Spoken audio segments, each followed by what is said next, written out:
11강 차례인가요?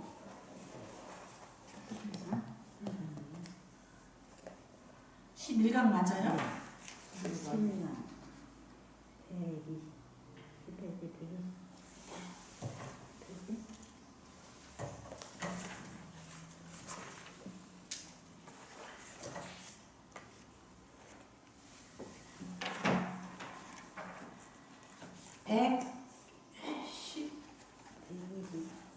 128페이지?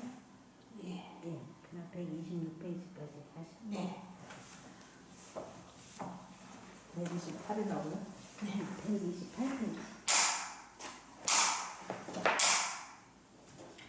예. 안녕하세요.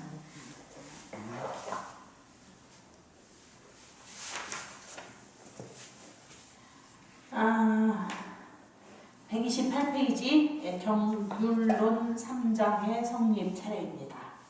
지난번에 경률론 3장은 입에 익숙하도록 여러 번 따라 읽으셨는데요. 한 번만 더 할까요? 네. 경률론 3장. 경률론 네, 3장. 한 번만 더 하시겠습니다. 경률론 3장. 경률론 3장. 3세 번 하지요. 경률론 3장. 경률론 3장. 네. 부당의 가르침은, 즉 부처님의 가르침은 불멸 후, 부처님께서 열반하신 후에 제자들에 의해서 경장, 율장, 그리고 나중에 뒤에 논장까지 합쳐서 세 가지입니다. 경장은 교리적인 가르침, 즉 부처님께서 하신 말씀들. 율장은 승가의 구성원으로서 지켜야 할 생활 규칙을 모아놓은 것입니다. 경장은 5부 니카야라고 5가지 니카야로 구성이 됩니다. 이것을 우리는 아한경이라고 부릅니다. 대승경전에서는 아한경이라고 부르는데 그들 자신은 즉 봉현스님 나라 스타랑카에서는 따로 아한경이라고 안 하고 그냥 니카야라고 합니다. 전체를. 네. 그래서 5가지 니카야로 있어요. 그래서 긴 거, 짧은 거, 중간 거, 여러 가지 모아놓은 거 등등 이렇게 5가지로 나눠져 있고요. 즉 우리 절에서 읽고는 생활교육의 성전은 이 5부 니카야를 에서 몇 가지를 다 뽑은 거예요.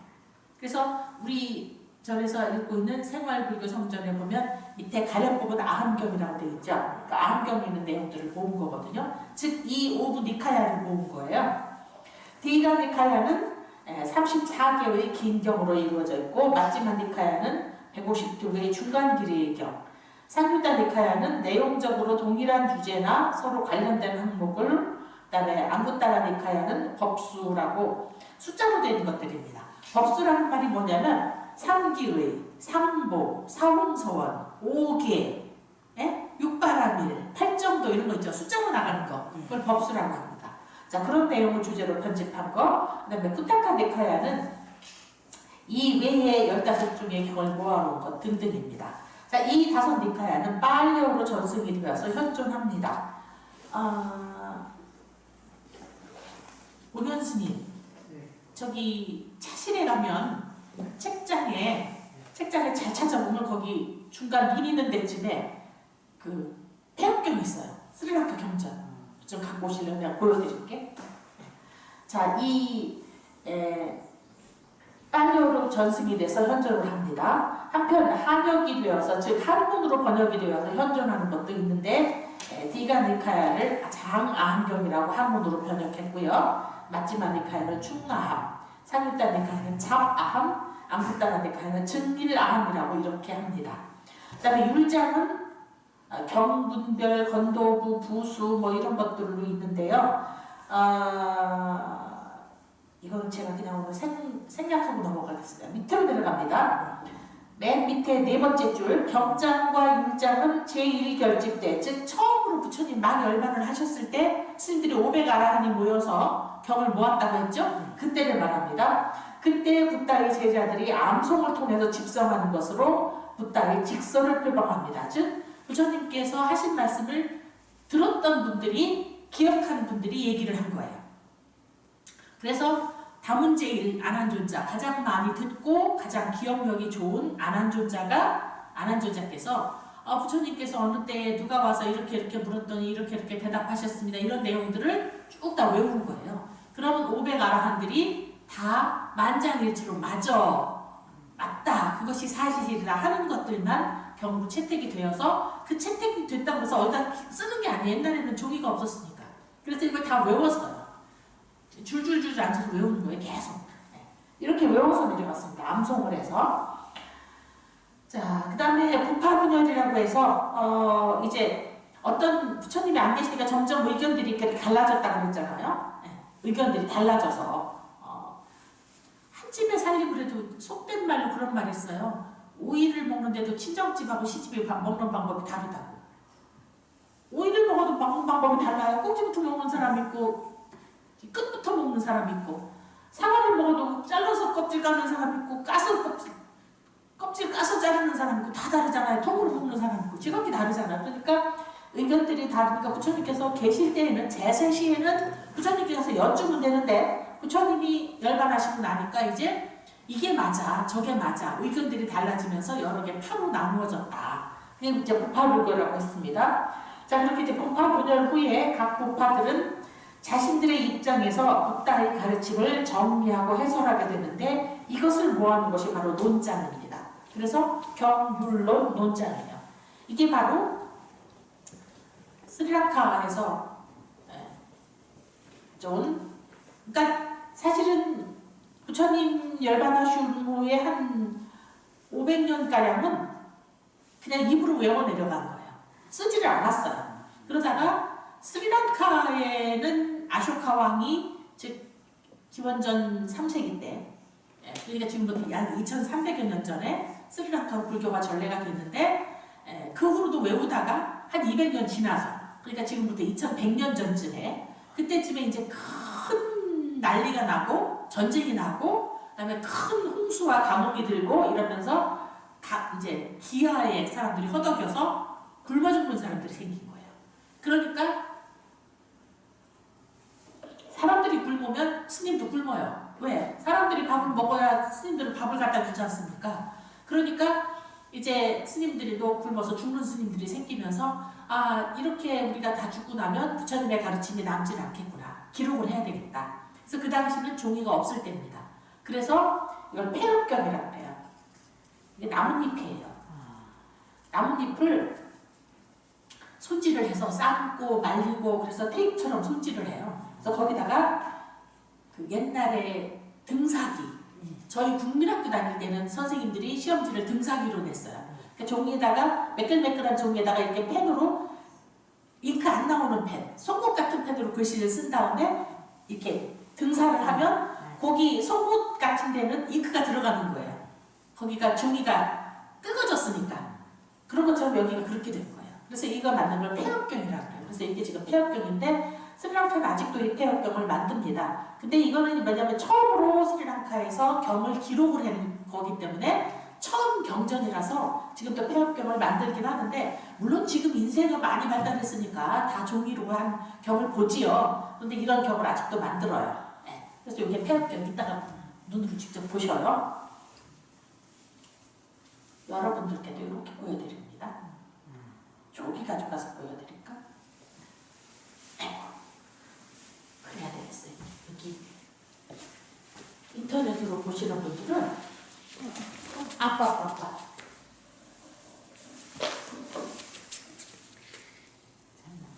잘 나와요, 스님? 화면이?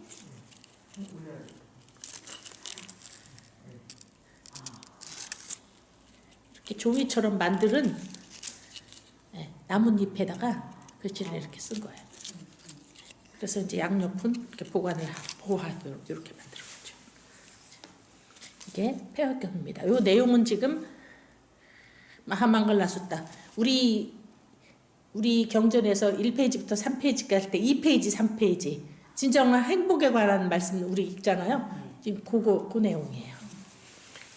보시라고.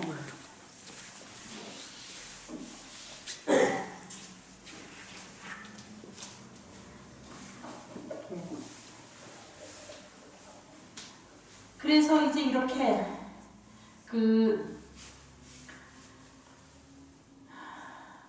자신들의 입장이 나눠지니까 그래서 오히려 논장이 발전을 한 거예요. 왜냐하면 부처님 말씀은 반야심경은 이런 뜻이야. 아니야 이런 뜻이야. 서로 의견이 다르니까 자신의 의견이 맞다고 주장을 하려니까 뭐예요? 좀 더 연구를 하고 조금 더 설득력 있게 표현을 하고 이러면서 여러 가지 논문들이 발전한 거예요. 그래서 경장은 부처님께서 말씀하신 거, 율장은 스님들이 해야 될, 하지 말아야 될 거, 하면 안 되는 것들 적어놓은 거, 그다음 논장은 부처님이 이런 말씀을 하셨다고 서로 의견을, 말하자면 논문을 모아놓은 겁니다. 부처님의 말씀이나 율장에 대한 논문 모아놓은 게 경륜론입니다. 옆에 있는 오른쪽 페이지에 불교 경전의 성립과 발전이 이제 도표로 나와 있죠.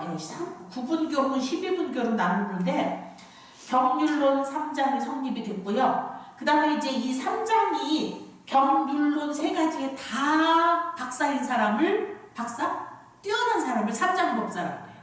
그래서 삼장법사라는 말이 서유기에 나오죠. 그 손오공이 저팔계하고 같이 누구죠? 하나는 사오정하고 셋이가 삼장법사를 모시고 이렇게 그 모험을 하는 게 나오잖아요. 근데 그 삼장법사는 사실은 그 스님 개인 이름이 아니라 3장에 다 뛰어난, 즉 경륜론 3장에 뛰어난 스님이란 뜻이에요.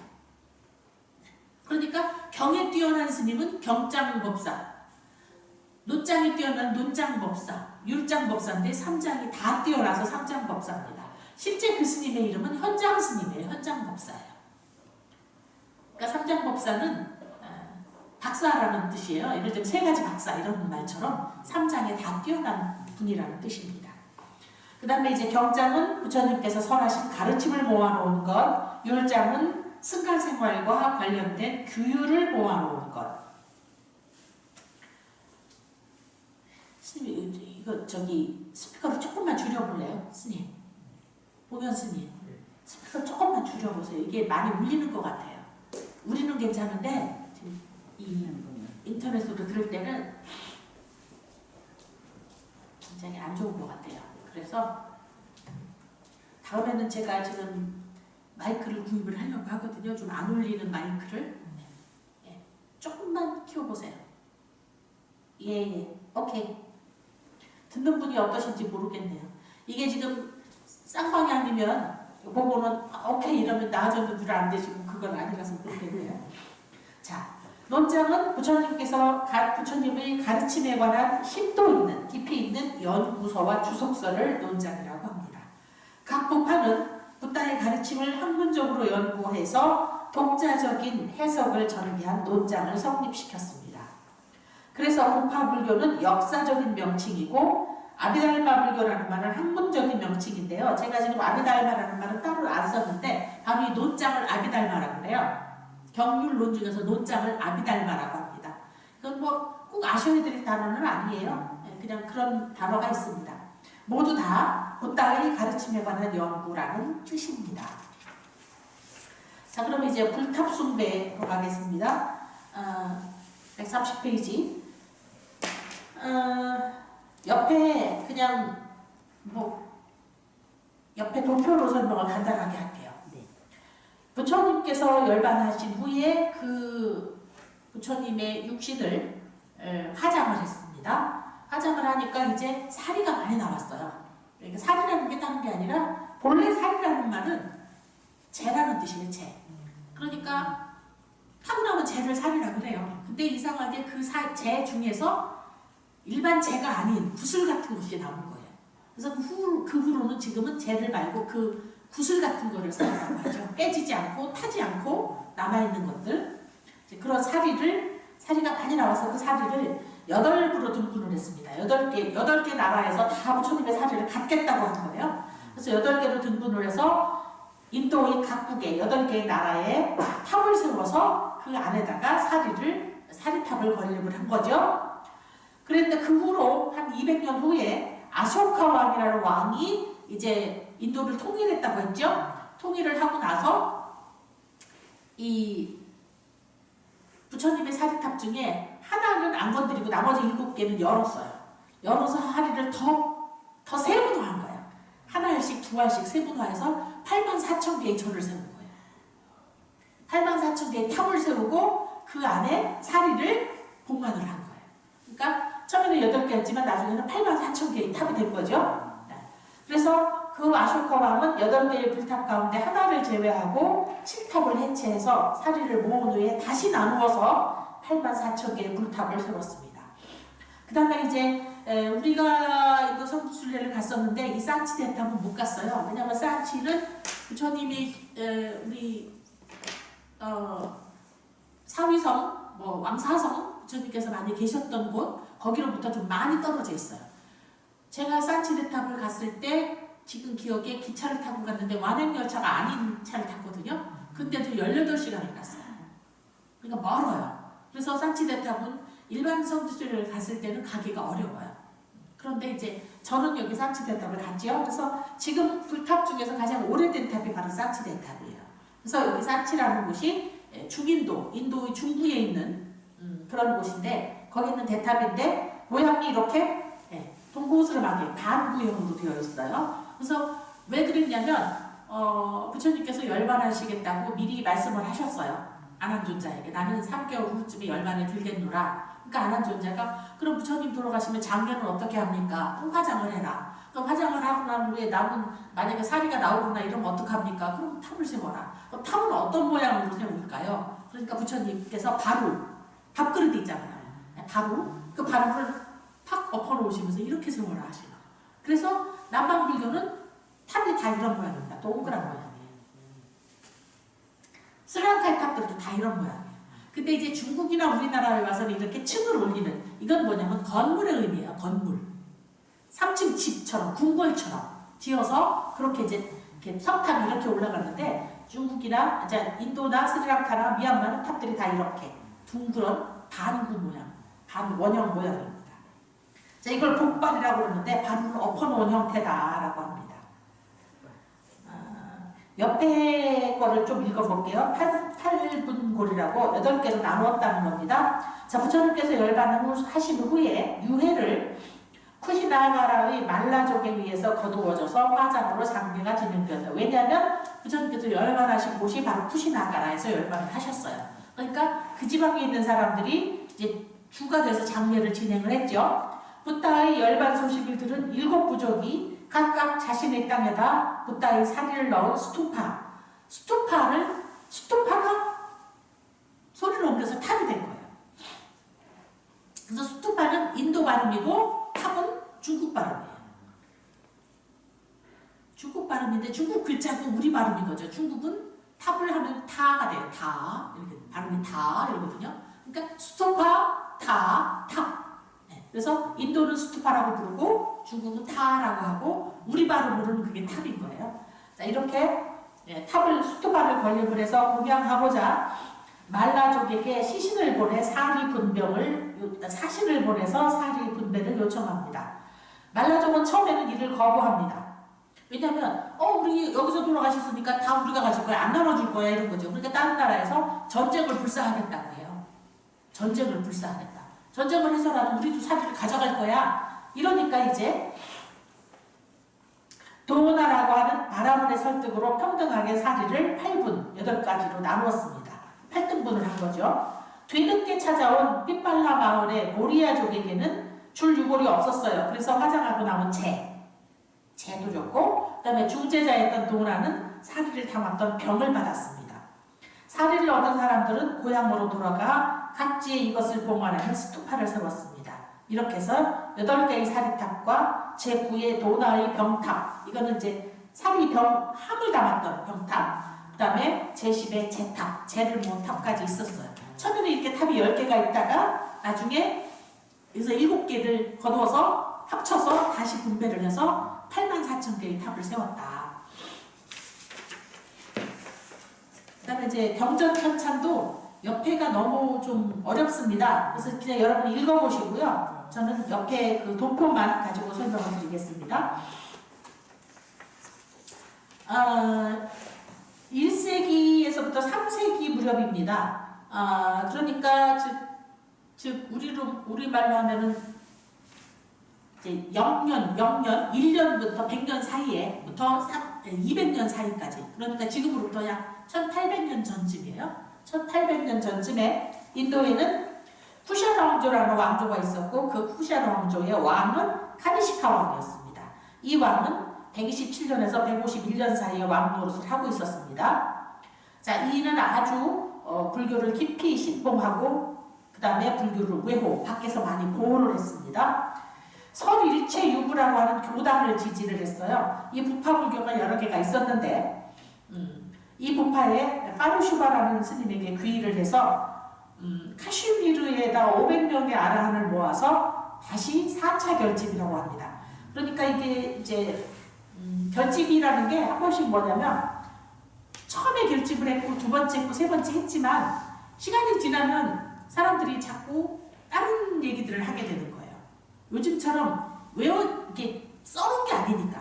써놓은 거 그대로 읽으면 되는데 사람들이 입으로 외운 거잖아요. 입으로 외워서 내가 외워서 밑에가 내려가고 줄줄이 외워서 대를 내려가다 보니까 한 번씩 정리를 해야 될 필요가 있는 거예요. 그러니까 모여서 다시 결집, 회의를 해서 부처님 말씀이 이게 맞나 아닌가 한 번씩 정리를 하는 거예요. 이게 제4결집입니다. 이런 결집이 있었다고 말하시면 돼요. 그래서 4결집이 있었고 5결집이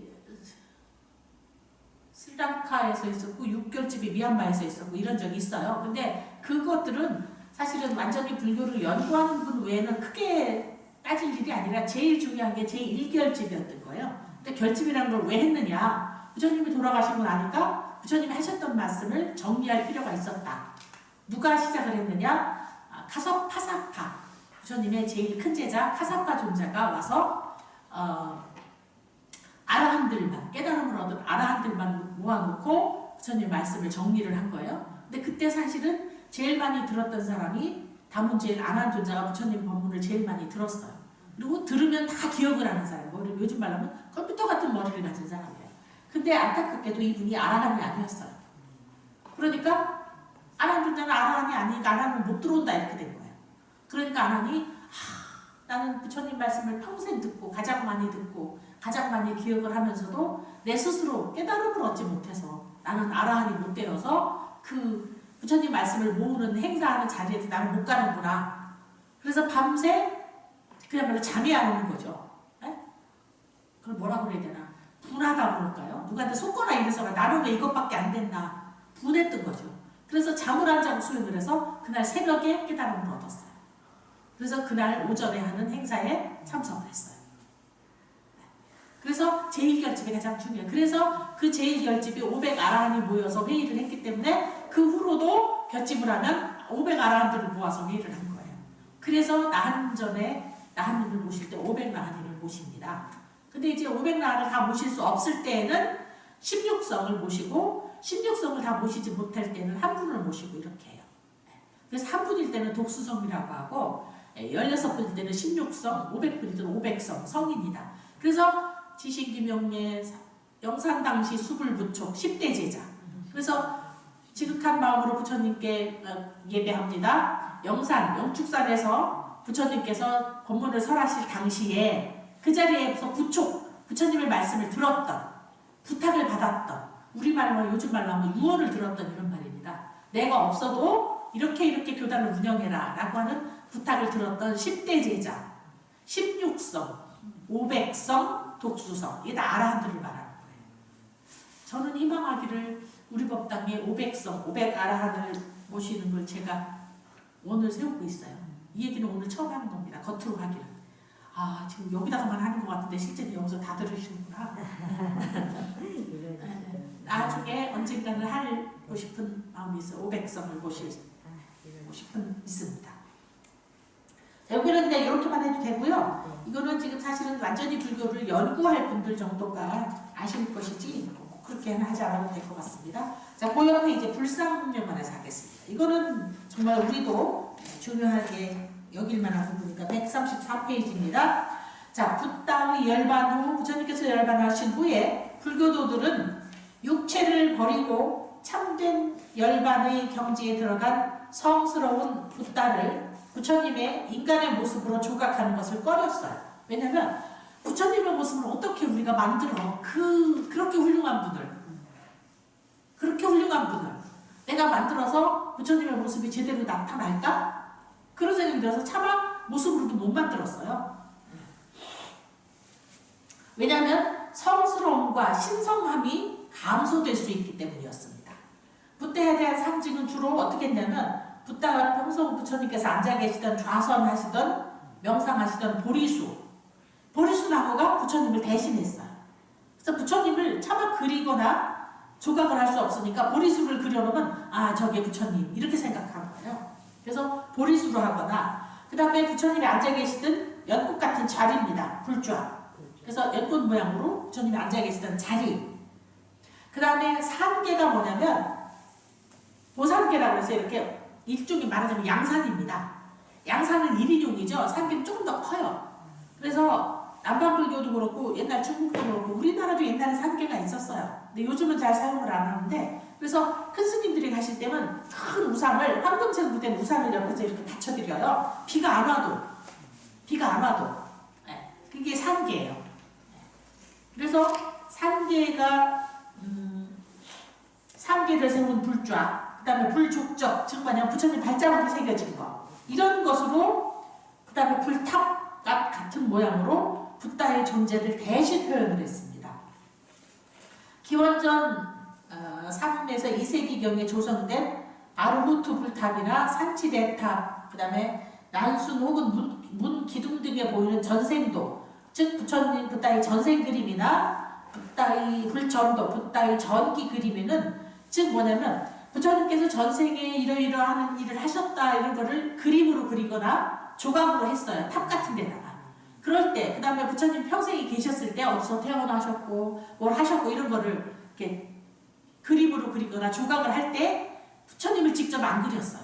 안 그리고 그걸 뭐를 했냐? 보리수로 표현을 하거나 부처님 발바닥 있잖아요. 네? 이렇게 발바닥 찍는 것처럼 왜 애기 태어나면 요즘 발 찍는 것처럼 부처님을 발바닥 그런 걸로 대신했어요. 이 시기의 불전도에는 깨달음을 이룬 붓다의 모습은 물론이거니와 그 이전에 태자 시절의 모습도 인간의 형상으로 표현하지 않고 있다. 이런 경향은 1세기까지 계속되었으며 이 시기를 무불상기, 불상이 없던 시기라고 부릅니다. 불상은 1세기 무렵에 파키스탄의 간다라 지방에서 처음 만들어졌습니다. 불상의 탄생 배경은 아직 분명하게 밝혀져 있지 않습니다. 그러나 학자들은 서방 문화의 자극을 받은 서북 인도의 불교도들이 당시 진행이 되고 있던 붓다의 신격화 등으로 인해서 예배할 수 있는 상징적인 대상으로 불상을 제작했을 것으로 추측하고 있습니다. 또 그리스 조각상의 영향을 받았을 것이라고도 추정합니다. 그래서 이제 문화적으로는 그럽니다. 그리스에서는 모든 신들을 다 이렇게 조각을 했어요. 뭐 비너스 여신이라든지 뭐 이런 거 다 조각을 했잖아요. 그러니까 그런 조각 기술과 불교들은 정신으로만 남아 있었죠. 그것을 합쳐서 조각을 만드는 거예요. 그래서 그런 문화를 간다라 미술이라고 해요. 간다라 지방에서 그 그리스 문화와 중국의 불교 문화가 합쳐져서 만들어진 불상 문화를 간다라 문화라고 합니다. 자, 불상의 탄생으로 인해서 붓다의 이미지를 명상하는 관불상매 등의 수행이 발전했고 또한 예배 의례 역시 발전했습니다. 그러니까 이제 불상을 모셔놓으니까 관불상매라는 것은 부처님 모습을 머릿속에 그리면서 참선을 하는 걸 관불상매라고 그래요. 그 다음에 이제 불상이 있는 곳에는 아 부처님하고 예배를 하는 거예요. 그전에는 그런 게 많이 없었던 거예요. 왜냐하면 따로 어디 불상이 없으니까. 그러니까 우리도 그렇잖아요. 사실은 이교도들이 다른 종교를 믿는 사람이 불교를 공격할 때 우리한테는 그렇게 말 안 하지만 신도님들한테 공격할 때 그런 말 제일 많이 하잖아요. 왜 돌에다 대고 절해? 에? 왜 돌에다 대고 절해? 이러잖아요. 그럼 우리가 그게 돌이 부처님이 아는 건 우리도 알아요. 부처님이 모양인 걸 우리가 왜 몰라? 붓다의 형상인 거죠. 근데 우리가 사진 한 장 있어도 내가 미운 놈 사진이면 어때요? 미운 놈을 직접 못 때려도 사진에다 대고. 그래서 미국 싫어하는 사람들 미국 국기 불태우는 거 하잖아요. 반미 그럼 미국 국기 불태우고 북한 싫다 그러면 북한 인공기 불태우고. 그게 북한을 불태우는 게 아니잖아요. 그냥 나는 북한을 싫다라는 표시인 것처럼. 내가 사진이 마음에 안 드는 놈 사진, 미운 놈 사진이 있으면 이놈 이렇게 하고 내가 좋아하는 사람 사진 있으면 어때요? 어이구 사진을 보면서 어때요? 그리움이 깊어지고 사랑이 깊어지잖아요. 그런 것처럼 붓다가 그게 아닌 건 우리도 알아. 근데 부처님은 그 모습을 보면 부처님이 더 생각나잖아. 그러니까 부처님께 어디 계신지 어디나 계신 부처님인데 부처님은 어디나 계셔요. 어디나 계시다는 말은 어디는 안 계시 이 말은 조금 얘기가 달라지는데 인도에 가면 제일 특징 중에 하나가 다른 나라하고 다른 특징이 인도는 화장실이 없어요. 화장실이 많이 없어요. 옛날 한 20년 전만 해도 인도에서 50% 이상의 가정은 반 정도는 집에 화장실인데 반은 화장실이 없어요. 인도 인구가 10억이 넘거든요. 5억은 화장실을 가는데 5억은 화장실이 없다는 말이에요. 그러니까 화장실이 없으면 어떡하겠어요? 들로 가는 거예요. 그냥 들로. 아침이면 들로 나가는 거예요. 요만한 물그릇이 하나 있어요. 그 그릇을 들고 나가요. 나가서 손으로 해결하고 오는 거예요. 그래서 손으로 해결할 때는 반드시 오른손으로 해결을 하는 거예요. 그건 정해져 있어요. 아기 때부터. 먹는 건 반드시 오른손으로 먹고 이 뒤 해결하는 거는 왼손으로 하는 거예요. 그래서 왼손으로 내밀면 상대방이 죽자고 덤벼들어요. 가장 큰 모욕이에요. 그래서 누구 애를 쓰다 보면 왼손으로 쓰다 보면 그 엄마 아버지가 죽자살자 달려들어요. 이런 문화였거든요. 그래서 저가 갔을 때도 한국 사람들이 제일 불편하게 성지순례 여행을 가면 그걸 제일 불편해해요. 큰 도시는 물론 화장실이 있지요. 근데 이제 멀리 다른 도시를 가다 보면 중간에 휴게소 같은 거 없어요. 그러면 아무데나 화장실에 세워줘요. 사람들이 막 급하다 그러면 아무데나 세워줘. 그러면 그냥 아무데나 나가서 본일을 하고 들어오는 거예요. 근데 제가 몇 년 전에 지금 현재 대통령인가 하여간 그분이 화장실을 1억 개를 세웠다든가 1억 개를 세웠대요. 1억 개면 5인 가정이라고 할 때 5억이 화장실이 생긴 거. 그럼 이제 화장실 없는 사람이 없다는 말인 거예요. 화장실 문화를 새로 만드는 거예요. 그래서 이제는 길거리에다 세우는 일이 없겠구나라고 생각을 했는데 웬걸 2019년 11월 달에 우리가 인도 성지순례 갔잖아요. 12월 달에 성지순례 갔잖아요. 똑같아요. 왜냐하면 화장실을 세워주면 뭐 하냐고. 화장실 관리를 못하는 거예요. 물이 없고 수세식 이런 거 다 없으니까 관리를 못하니까 그냥 다 들판으로 다녀요. 그 다음에는 세워줬어도 그건 그 마을에 있는 집들한테 세워준 거라서 길거리에 가다가 화장실이 없는 건 마찬가지고 그래서 우리를 다 길거리에다 세워준 거예요. 그럼 이제 따로 설명을 안 해도 남자가 저쪽으로 가면 여자는 이쪽으로 가요. 한쪽으로 가면 남자 저쪽으로 여자는 이쪽으로 갑니다. 처음에는 다들 어떻게 해야 될지 몰라 합니다. 난감하지요. 우리가 다 크고 나서 노상방뇨를 한 번도 안 해봤잖아요. 처음에는 너무 어려워하더니 나중에는 아주 너무나 개운한 마음으로 더 좋은 거예요. 왜냐 아무데나 쓰면 되는 거야. 우리나라는 휴게실을 놓치면 어때? 다음 휴게소가 어딘지를 그때까지 참느라고 불안해하잖아요. 그러니까 이게 거꾸로 이런 말이에요. 화장실이 없다는 말은 어디나 화장실이라는 말이에요.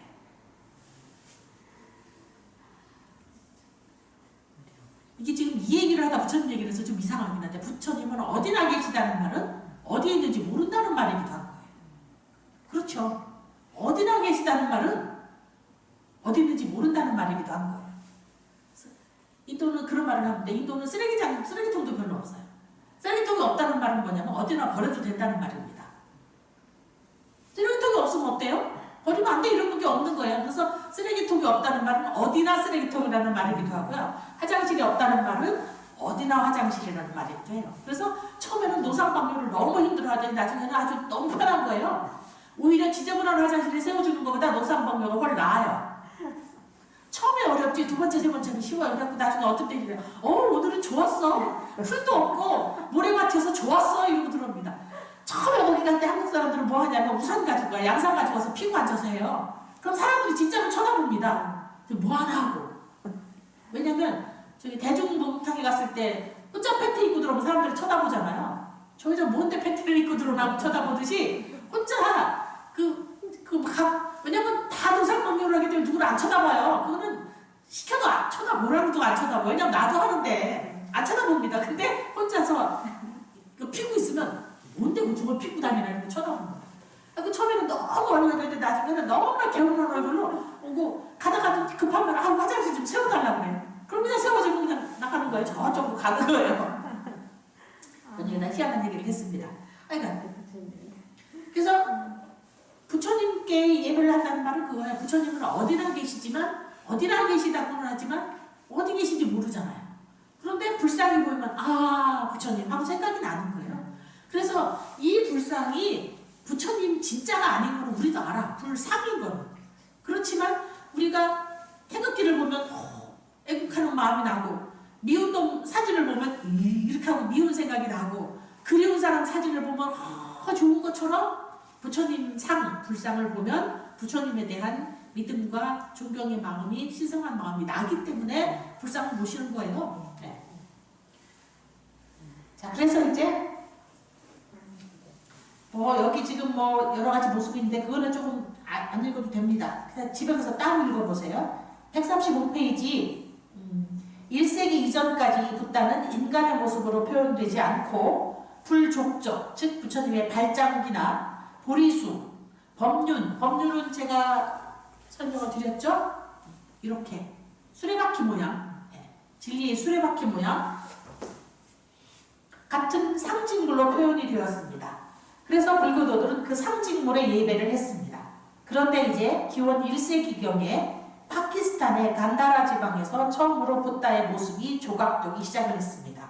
이것은 서방 문화의 자극을 받은 서북 인도 불교도들이 불상을 만들어서 예배한 것이고요. 또 그리스의 영향을 받은 간다라 불상과 인도 고유의 전통적 수법을 특징으로 하는 마투라 불상이 제작이 됩니다. 그래서 불상 제작의 서로 관계 논쟁 중에 간다라 불상은 보면 약간 그리스 느낌 나죠? 예? 그리스 신들 모습 약간 분위기가 나잖아요. 그 다음에 이제 마투라 불상은 순인도 문화인 거예요. 약간 그리스적이지 않고 인도적인 느낌이 나죠? 이렇게 이제 불상이 이루어졌습니다.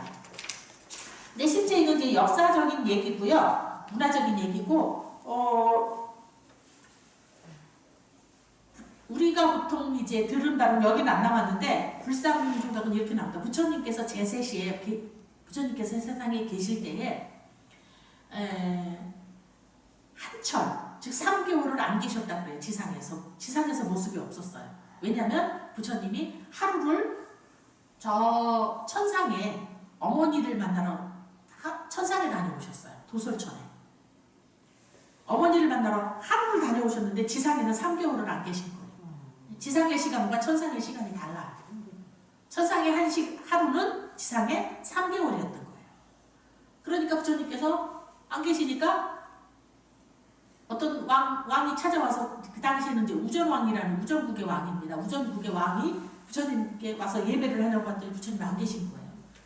그러니까 부처님께 예배를 하고 싶은데 어떻게 합니까? 그러니까 이제 안한존자가 얘기를 한 거예요. 부처님께서는 3개월 동안 뵙기 어렵다. 그때 이제 안 계시다고 말을 안 했어요. 왜냐하면 사람들이 두려워할까 봐서 말을 안 했어요. 그래서 부처님 바로 밥을 찾아다가 그냥 어디 방 안에 계신 것처럼, 안 나오시는 것처럼 갔다 하고 자기가 먹고 치우고 3개월을 이렇게 한 거예요. 그래서 이 우전국왕이 안한존자한테 얘기를 합니다. 내가 부처님이 너무 뵙고 싶어서 부처님의 모습을 조각 잘하는 솜씨 좋은 사람한테 내가 설명을 해서 불상을 만들어서 부처님 뵙듯이 예배를 하고 싶은데 그래도 되겠느냐.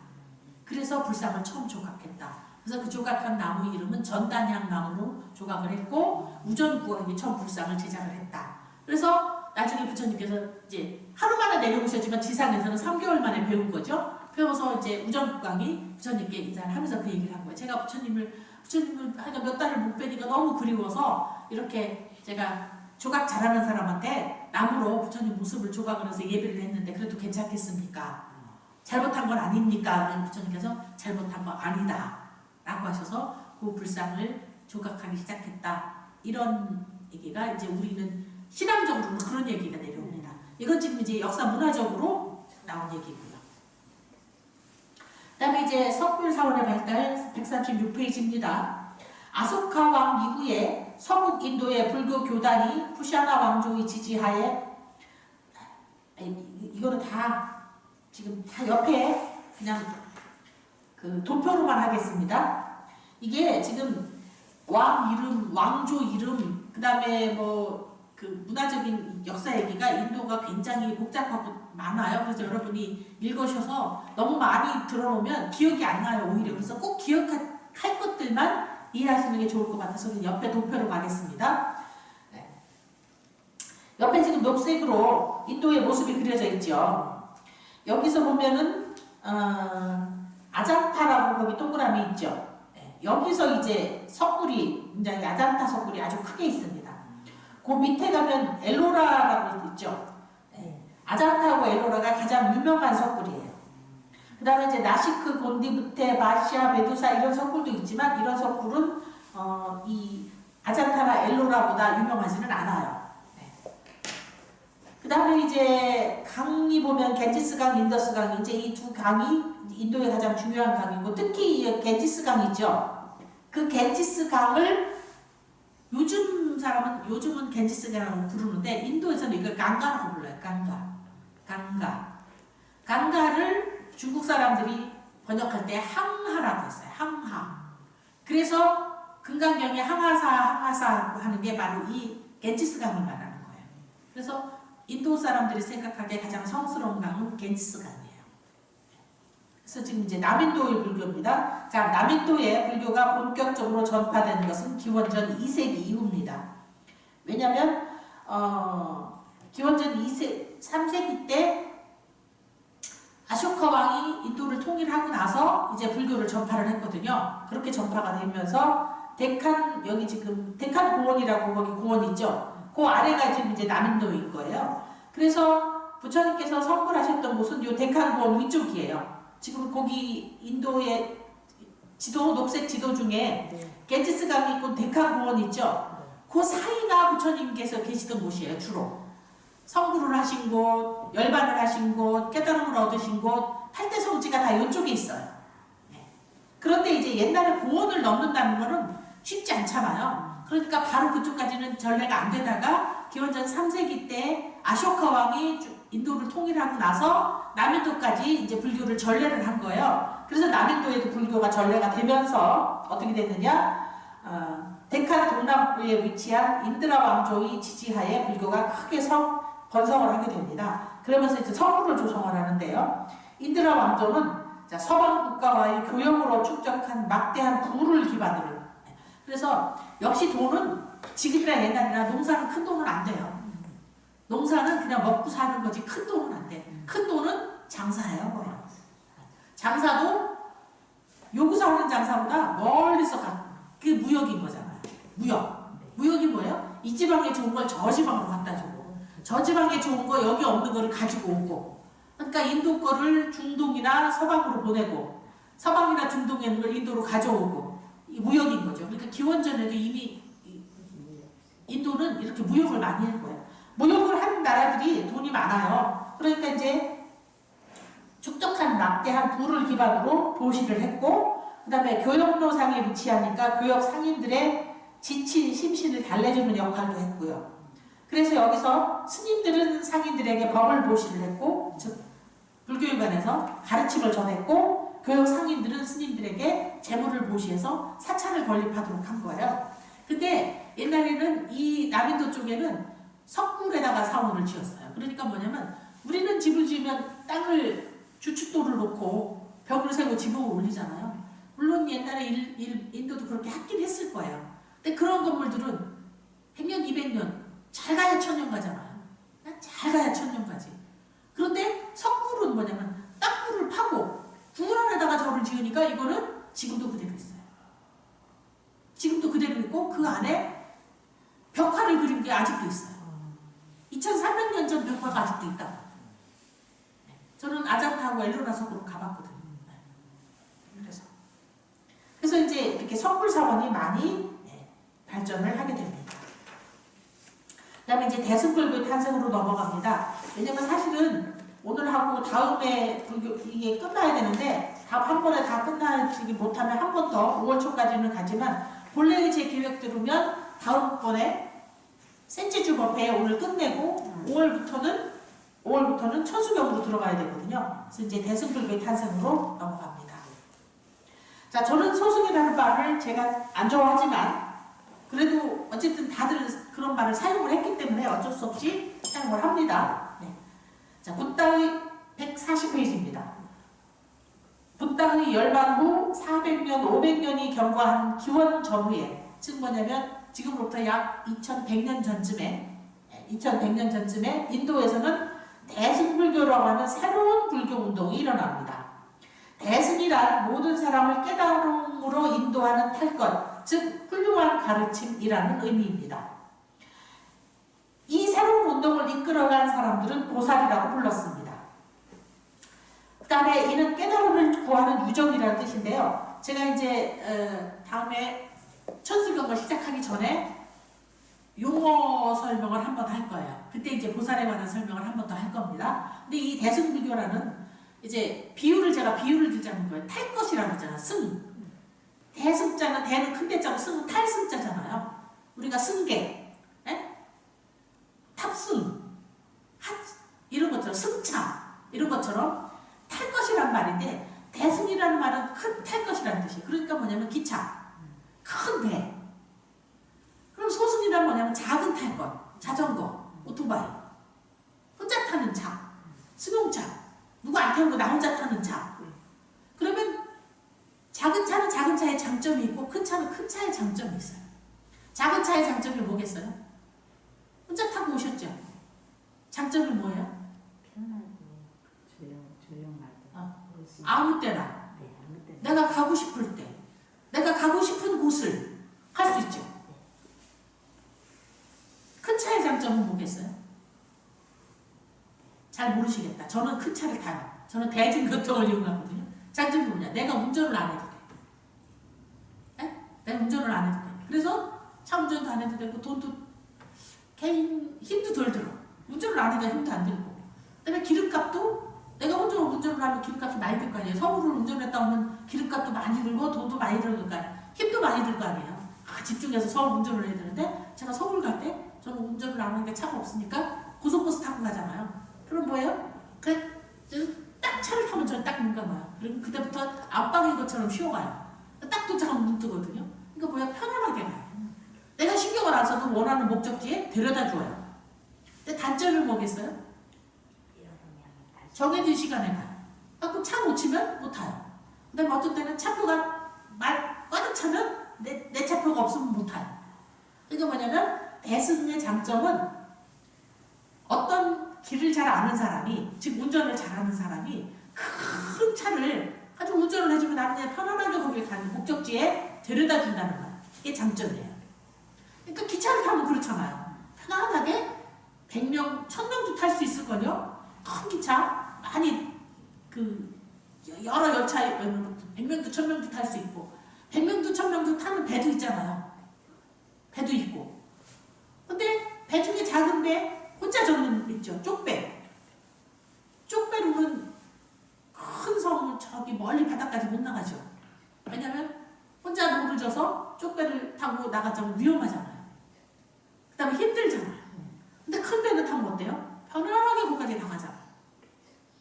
그래서 비유를 들면 그거예요. 소승불교는 내가 쪽배를 타고 가는 것 같은 거고 대승불교는 타이타닉 같은 큰 배, 이제 유람선을 타고 가는 것 같아요. 그러면 쪽배는 뭐냐면 그냥 내가 내 번뇌를 해결하는 거야. 내가 내 번뇌를 해결해서 내 깨달음을 향해서 그냥 내가 노를 져서 가는 거야. 가다 못 가면 언젠가는 가겠지 하고 그냥 가는 거야. 그렇다면 대승불교는 큰 배가 마련되어 있어서 그 배 선장님한테 저희 배 탑니다 허락을 받아야 되잖아요. 그죠? 아무나 안 태워주잖아요. 허락을 받아서 그 배에 타고 있으면 선장님이 이제 출발합니다 뿡 하고 가면 어디를 탁 데려다 준다는 거예요. 그래서 대승불교의 주인공은 보살이에요. 그러면 그게 무슨 말이냐? 큰 배의 선장님과 같은 거예요. 보살은 선장님과 같아요. 그러니까 선장님한테 관세음보살님 저를 자비로 인도해 주세요. 그러면 그 차에 타면 관세음보살님이 자비를 향해서 가는 거예요. 지장보살님 여기 지옥 같은 데를 떠나서 여기 지옥을 벗어나서 저기 좋은 데로 데려다서 지장보살님이 선장님 배를 타면 지옥 쪽으로 안 가고 지옥 반대쪽으로 가는 거예요. 미륵보살님이 선장님 배를 타면 이 현세에서는 이미 불교가 없어질 사람들이 시간이 많이 지나면서 점점 불교가 이제 덜 믿게 되는 거예요. 2500년 전에 당시에는 부처님 말씀만 들어도 모습만 봐도 사람들이 깨달음을 얻은 사람들이 많아요. 지금은 듣고 해도 잘 못하잖아요. 들으려고 안 하는 사람도 많고. 그러니까 시간이 지나가면 그걸 이제 말세라는 거예요. 시간이 지나가면 부처님의 가르침을 사람들이 안 믿고 부처님의 가르침이 남아있지 않아. 그럴 때에 미래 부처님이 계시는 불교의 세계로 데려다 주세요는 누가 하느냐? 미륵 부처님 호를 타야 돼요. 대승불교가 그래서 대승불교의 주인공은 보살이다라는 말이 그 말이에요. 즉 큰 배의 주인은 누구예요? 선장이잖아요. 선장. 네. 비유를 들면 그렇습니다. 자, 보살이라는 말은 깨달음을 구하는 유저, 즉 깨달음을 구하는 중생이라는 뜻입니다. 이들의 목표는 붓다, 부처님이 되는 것이었으며 출가자든 재가자든 보살도를 실행함으로써 누구라도 붓다와 똑같은 최상의 깨달음에 도달할 수 있다. 즉 대승이 배를 타면 깨달음을 향해서 가는 거예요. 목적지는 깨달음이에요. 그 깨달음의 배는 스님만 타는 게 아니라 스님이든 재가자든 타면 가는 거잖아요. 그러니까 재가자든 출가자든 다 붓다가 될 수 있다. 붓다를 향해서 갈 수 있다라는 게 바로 대승불교예요. 이전에 소승불교에서는 재가자가 붓다가 될 수 있다고 생각을 못했어요. 재가자가 어떻게 붓다가 돼? 스님들이나 하는 거지. 스님들 중에서도 모든 스님들이 하는 게 아니라 뛰어난 스님, 아라한이나 하는 거지 라고 생각을 했는데, 자, 그래서 누구든 붓다가 출가자든 재가자든 보살도를 실행함으로써 누구라도 붓다와 똑같은 최선의 깨달음에 도달할 수 있다고 했습니다. 누구든지 붓다가 되겠다는 원을 세우고 깨달음을 향해서 수행을 지속해가면 언젠가 반드시 붓다가 될 수 있다는 것, 그것이 바로 대승의 입장이자 보살의 길이었습니다. 그러니까 배가 언제 갈지 모르고 그 배가 하염없이 가서 언제 거기 도착할지는 모르지만 하여간 그 배를 타고 있으면 그 배 선장님이 언젠가는 저 깨달음의 언덕으로 우리를 실어다 줄 것이다 라고 하는 거죠. 신흥불교 교단의 대승불교도들은 전통불교, 부파불교의 부파 승가의 성문이라 불리는 출가자들을 비판했습니다. 성문이라는 말은 소리성자 들을 문자잖아요. 그래서 뭐냐면 가르침을 듣고 깨달음을 얻는 일을 성문이라고 해요. 가르침을 들어야, 가르침을 의지해서 듣고 의지해서 들어서 의지해서 깨달음을 얻는 일을 성문이라고 합니다. 이런 성문이라고 불리는 출가자들을 비판했어요. 왜냐하면 성문이란 붓다의 가르침을 들은 자라는 의미로, 즉 붓다 당시의 불제자를 의미합니다.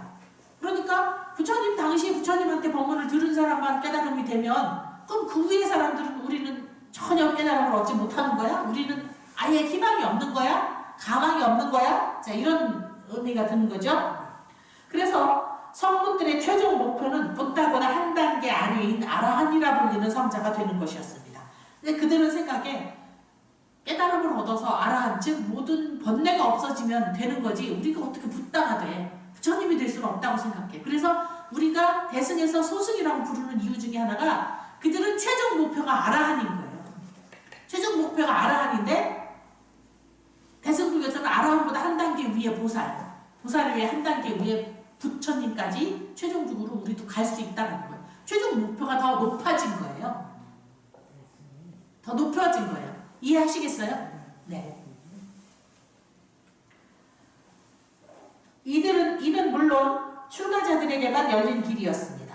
자, 붓다의 45여 년에 걸친 교화의 삶을 통해서도 알 수 있듯이 불교는 고통받는 사람들과 그 고통을 함께 나누고 이들을 깨달음의 세계로 인도하는 것이었습니다. 하지만 성문들은 스스로 아라한이 되는 것이 가장 큰 목표였고 따라서 중생 구제에는 적극적이지 않았습니다. 대승불교도들은 이러한 성문들의 태도를 맹렬히 비판하면서 이들이 신봉하는 가르침을 열등하고, 즉 시원찮은 것이고 별로인 것이고 작은 탈것, 혼자서만 노조어서 지 혼자 노조어서 가는 배다 이거야. 그런 의미로 소승이라고 불렀습니다. 그런 의미로 소승이라고 불렀지만 제가 말씀드린 제가 직접 가서 경험을 해보니까 저는 소승이라고 할 수 없었어요. 대승보다 더 대승 같았어요. 제가 경험한 스리랑카 불교는. 그리고 미얀마도 마찬가지예요. 그래서 이름만 대승이라고 한다고 대승은 아닌 거인지도 모르겠어요. 네. 그 다음에 이제 대승불교의 특징, 즉 보살의 특징. 대승불교의 주인공은 누구라고요? 보살. 자, 보살의 특징은 여기 있습니다. 거기 줄치십니다. 상구보리 하화중생. 자, 따라서 해보십니다. 상구보리 상구보리 하화중생. 하화중생. 네, 그냥 상구보리 하화중생 이름 재미없어요. 상구보리 하화중생. 상구보리 하화중생. 예, 상구보리 즉 위로는 깨달음을 구하고 아래로는 중생을 교화한다. 네, 지금 옆에 있는 거는 그 상구보리 하화중생의 뜻입니다. 네, 그것까지 같이 줄을 쳐 놓으시면 되겠어요. 저기 손자들이나 누구한테 색펜, 요즘 이렇게 색칠하는 펜 있어요. 옛날 색연필 말고 네. 그걸로 이렇게 칠해놓은 형광펜 있어요. 네. 그걸로 칠해주면 눈으로 확 들어오겠죠? 자, 상구보리 하화중생, 즉 위로는 깨달음을 구하고 아래로는 중생을 교화한다고 하는 서원하에 대승불교도들은 맹렬하게 수행하고 정진했습니다. 또 그들은 금강경, 안야경, 화엄경, 법화경 등 새로운 경전을 성립시키며 다양한 가르침을 전개해 갔습니다. 옆에 있는 도표 보겠습니다. 소승을 딛고 대승이 일어나다. 전통 부파 승가의 성문승, 즉 소승들은 아라한이 되는 것을 목적으로 자신의 수행에만 몰두하는 출가자.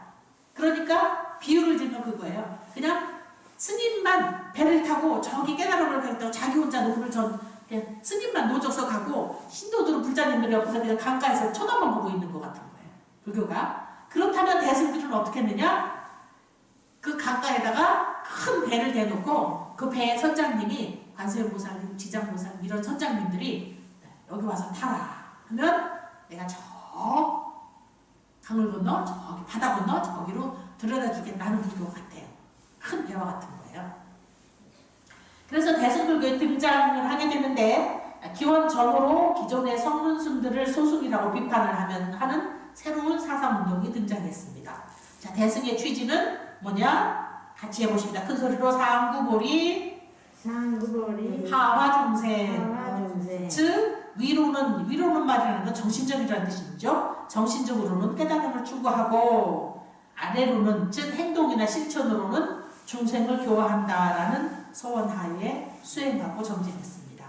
대승의 최종 목표는 깨달아서 부처가 되는 것, 부처님과 같은 인격체가 되는 것입니다.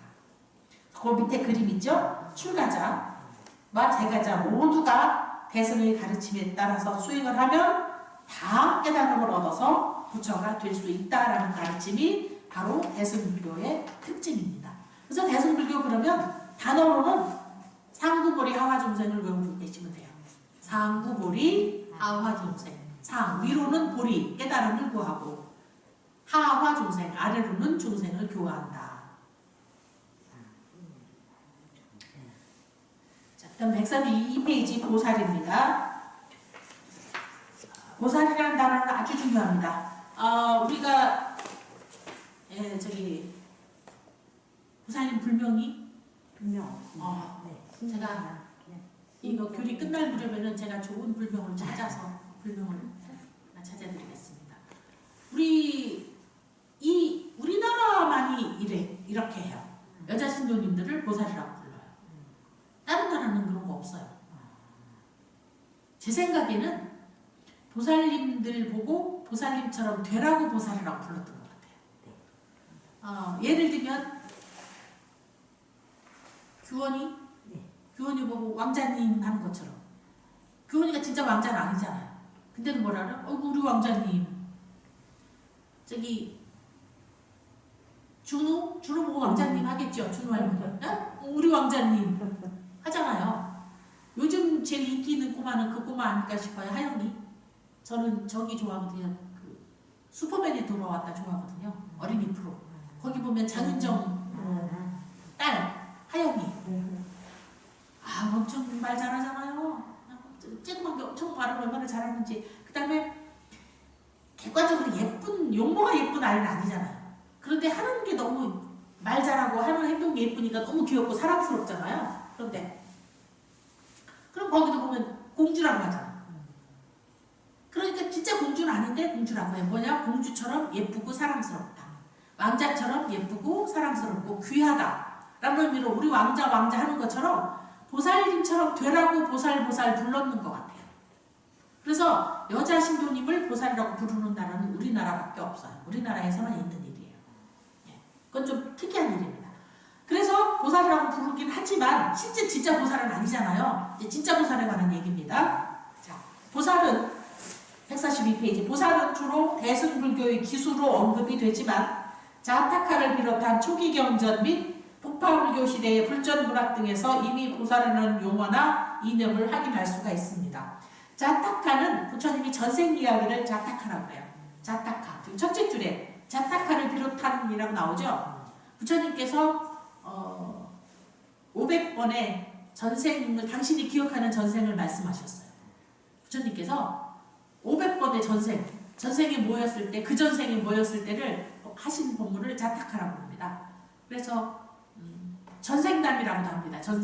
전생의 말씀을 이야기를 모아놓은 것이 전생담인데 이런 데에 자타카라 보살이라는 단어가 나오기는 합니다. 근데 여기서는 뭐냐면 보살은 붓다의 전생을 가리키는 용어예요. 즉 서가모니 부처님께서 금생에 부처님이 되시기 이전에 500생 동안에 수행을 하셨잖아요. 그거를 보살이라고 했어요.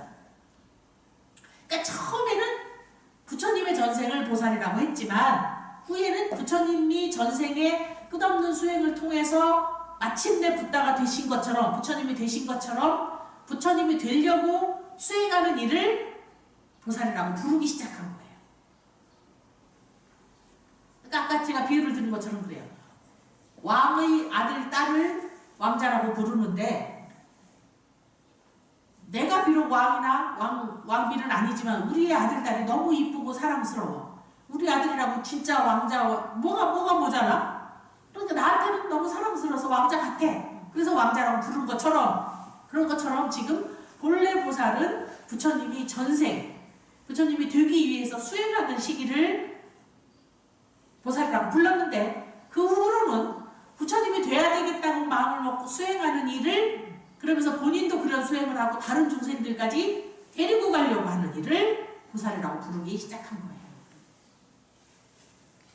자, 붓다께서 임면하신 후에 붓다를 그리워하며 그의 삶을 돌아보던 불교도들은 붓다가 깨달음을 얻은 것은 단지 이 생에서의 6년간의 고행과 보리수 아래서의 명상의 결과만이 아닌 수많은 과거 전생의 삶을 통해 수행하고 선행을 쌓은 결과라는 생각을 하게 되었다.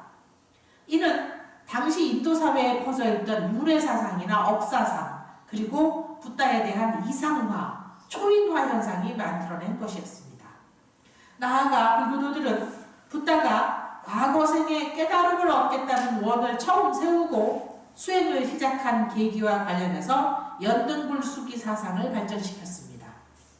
연등불이란 등불을 밝히는 붓다라는 뜻으로 먼 과거세에 붓다가 수베다라는 청년이었을 때 그의 마음에 깨달음을 향한 등불을 밝혀준 붓다이다.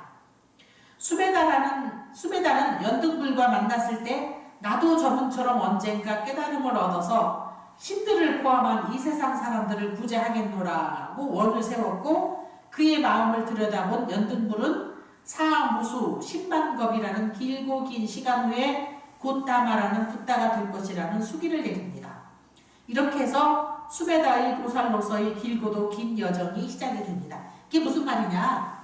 부처님이 전생에 한 번에 그냥 이 세상에 태어나서 29살에 출가를 하시고 6년 동안 고행을 해서 보리수 아래 앉아서 일주일 만에 깨달음을 얻으셨는데 그것만으로 진짜 부처님이 되신 게 아니라 실은 전생에 수많은 생 동안에 부처님이 되기 위해서 수행을 하셨다.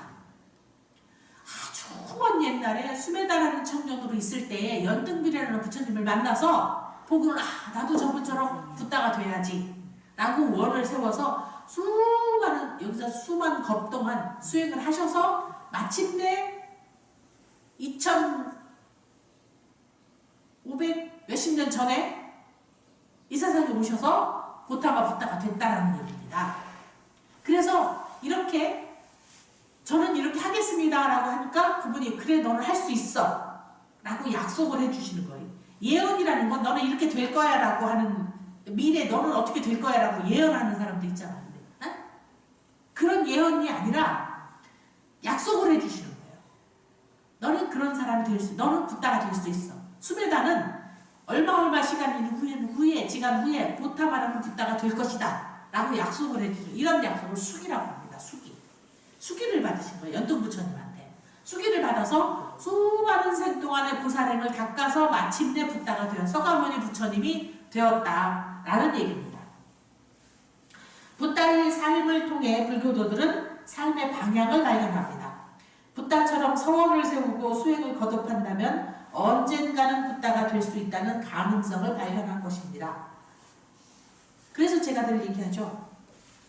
불교는 복과 지혜를 닦는 종교예요. 근데 보살님들은 복 닦는 데만 열심히 하세요. 왜냐하면 복을 닦아야 복을 받으니까. 복을 받는 거에만 관심이 있어서 그냥 이제 복 주세요라고 빌다가 그러면 안 된다고. 복을 지어야 받는다고 하니까 그럼 짓는 것까지는 열심히 하셔요. 근데 지혜를 닦는 일은 열심히 안 하세요. 그거는 왠지 내 일이 아닌 것 같은 거예요. 그래서 나는 그냥 복을 닦아서 복만 받으면 그것만으로도 충분해 라고 많이 생각을 하시지만 그것은 마치 뭐와 같으냐면 오늘 먹을 양식도 있고 이따 간식 먹을 양식도 있고 저녁 먹을 양식도 있으니까 그냥 오늘만 잘 먹으면 돼 라는 거랑 똑같아요. 근데 조금 더 지혜로워지면 어떻게 돼요? 오늘 먹는다고 끝나는 건 아니잖아. 내일 먹을 것도 장만을 해놔야 되고 내일도 먹어야 된다고 그러면 어때요? 오늘 다 치울 게 아니라 나눠서 이건 내일 먹고 이건 내일 먹는 것들 이건 내일 아침에 먹고 이건 내일 저녁에 먹고 좀 나누잖아요.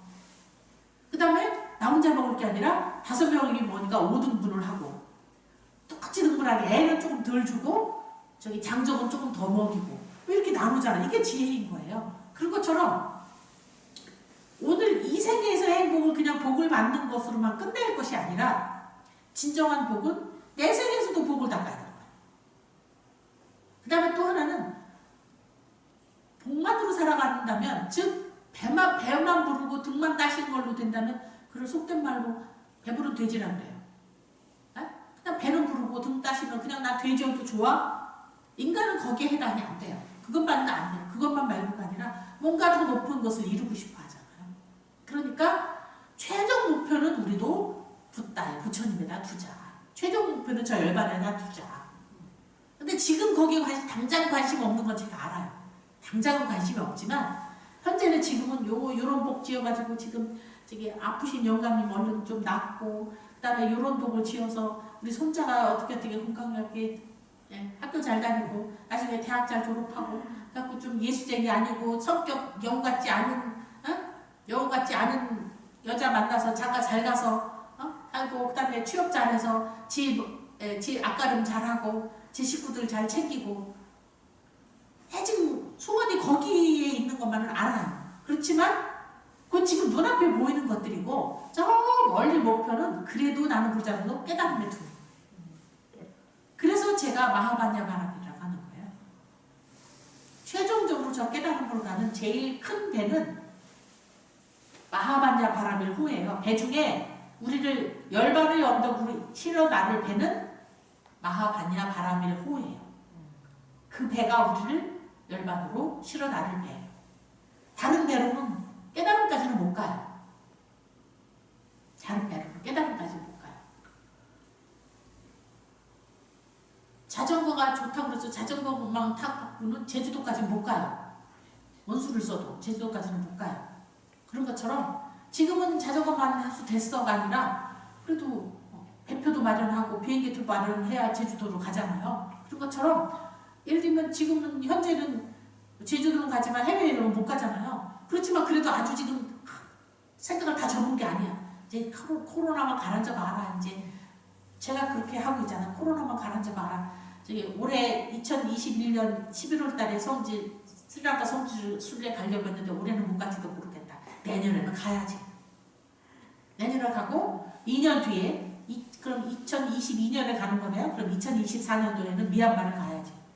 미얀마가 지금 저렇게 날리고 민주화 사람들은 요구하고 군부들은 지금 막 죽이고 난리가 났잖아요. 사실은 이게 남의 일 같지 않은 게 바로 우리 80년 전, 30년 전에 광주의 일하고 똑같은 거예요. 광주하고 똑같은 거예요. 광주에 3,000명이 죽었어요. 그런 같은 일이 지금 벌어지고 있는 거예요. 그렇긴 하지만 그때쯤에는 하여간 그때까지 가기 전에 군부들이 얼른 손을 들고 민주화되고 다시 사회가 평온해지면 아, 그 좋은 불교 나라인데 왜 저렇게 됐는지 몰라 너무 안타까워. 난 성지순례 가야지. 저는 지금 그렇게 생각하고 꿈을 거기다 두고 있어요. 지금 코로나라서 해외 못 간다고 꿈을 접은 게 아니에요. 그러니까 지금 눈앞에 이런저런 소원이 있다 그래서 최종 목표를 접으면 안 된다고요. 최종 목표는 반야 언덕, 열반 언덕에다가 열반 언덕에 목표는 두고 있어요. 목표는 거기에요. 지금 가는 길은 여기를 가고 있지만. 네. 자, 이러한 생각은 출가와 재가를 막론한 많은 불교도들에게 공감을 불러일으켰고 누구라도 보살로서 붓다의 길을 향해 나아갈 수 있다는 가슴 벅찬 사명감을 심어주었다. 대승불교는 바로 이러한 보살들이 일궈낸 위대한 흐름입니다. 옆에 이제 좀 간단하게 나와져 있죠. 대승의 이념을 같이 하는 사람은 모두 보살이라고 불렀어요. 대승불교의 보살은 자리이타를 실현하는 사람입니다. 자리이타. 스스로도 이롭고 이타, 다른 이도 이롭게 하고, 이 자리이타는 나도 이롭고 다른 이도 이롭고. 근데 보통은 우리는 어떻게 생각하냐면 내가 이로우면 다른 사람은 이롭지 못하고 다른 이를 이롭게 하면 나는 이롭지 못하고 이렇게 생각하는데, 저는 잘 모르겠는데 우리 규원이 할머니, 준우 할머니는 자리이타를 이해하실 거예요. 오히려 저보다 이해하시기가 쉬워요. 뭐냐면 그거예요. 애기 엄마가 애기한테, 손자를 사랑하는 할머니들이 손자한테 느끼는 마음 같은 거예요. 뭐냐? 상대가 경쟁 상대면 이게 먹을 거야, 맛있는 거야. 그럼 내가 먹으면 쟤는 못 먹고, 쟤가 먹으면 나는 못 먹고, 쟤가 뺏어가면 나는 못 먹어서 굶고, 내가 먹으면 쟤가 굶고, 이런 관계가 아니라 걔가 먹어도 내가 먹을 것 같고, 내가 먹어도 내가 먹어서 기운내서 걔를 먹고. 엄마들 중에 그러잖아요. 엄마가 먹어서 애기 젖 먹이고, 임신한 엄마들이 먹으면서 뭐라 그래요? 애기가 먹는 거야 이런다고 하잖아요. 농담이 아닌 거잖아요. 엄마가 그거 먹은 힘을 애기들이 먹는 거잖아요. 그러니까 엄마가 독을 먹으면 애기가 중독되잖아요. 그러니까 엄마는 감기약도 못 먹잖아요. 어? 그런 것처럼 엄마가 먹는 게 애기가 먹는 거고, 애기가 먹는 게 엄마가 먹는 거고. 할머니들이 먹으면서 아이고 애기 먹는 것만 봐도 배가 부르다. 애기 입속에 오물오물 들어가면 떠놓으면 꿀딱꿀딱 먹는 것만 봐도 아이고 이쁘다, 배가 부르다, 먹은 것 같다. 그게 자리이타예요. 사랑하는 마음이 들면 자리이타가 돼요. 근데 우리는 사랑하지 않는 사람한테는 안 돼. 네가 이러면 내가 손해, 내가 이러면 네가 손해. 그건 경쟁 관계일 때 그래요. 그렇죠? 경쟁 관계일 때 그래요. 근데 사랑하는 관계일 때는 자리이타예요. 네가 먹으니 내가 좋고, 내가 먹으니 네가 좋고, 내가 먹는 게 나를 위해서 먹는 게 아니다. 나를 위해서 내가 맛있다고 먹긴 하지만 내가 먹어서 내가 건강해야 너를 잘 돌보고, 엄마 같은 게 내가 건강해야 뱃속에서 아기가 그 건강 영양분으로 잘 크고 튼튼하게 자라고. 그래서 아기를 낳아보고 키워본 분들이 훨씬 이 보살도를 이해하기가 좋아요. 그래서 아마 여러분들을 보살이라고 부르는 것 같아요. 저는 제가 그런 보살심이 별로 없어요. 내가 누굴 보되 너가 먹으니 내가 배가 부르다. 좀 그런 느낌이 없는 거예요. 내가 먹어야 내가 배가 부르지. 그런 느낌이 없는 거예요.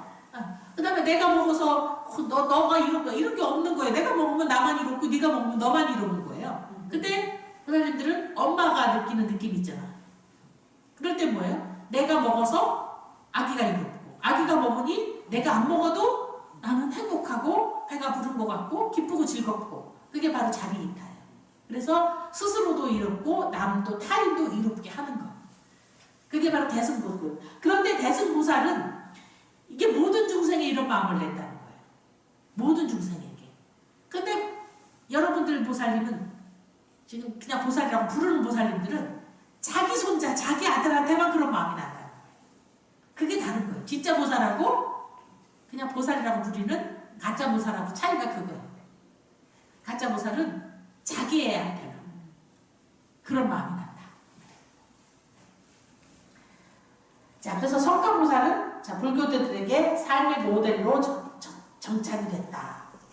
그 다음에 대승의 많은 보살들은 석가보살처럼 붓다가 되겠다는 원을 세우고 수행하고 보살행을 실천하면 나도 붓다가 될 수 있다.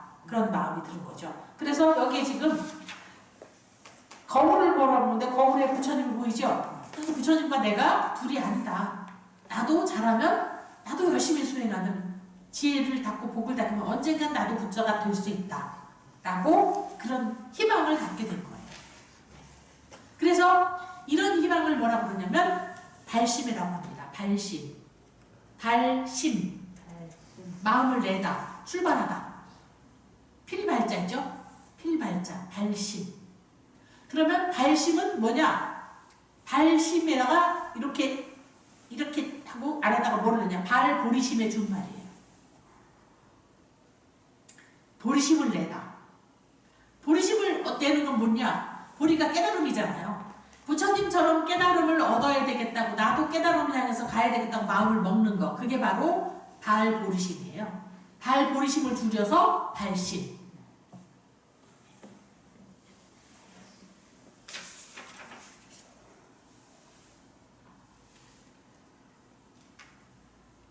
아, 144페이지, 145페이지는 사실은 굉장히 제가 설명하기 어려운 부분이에요.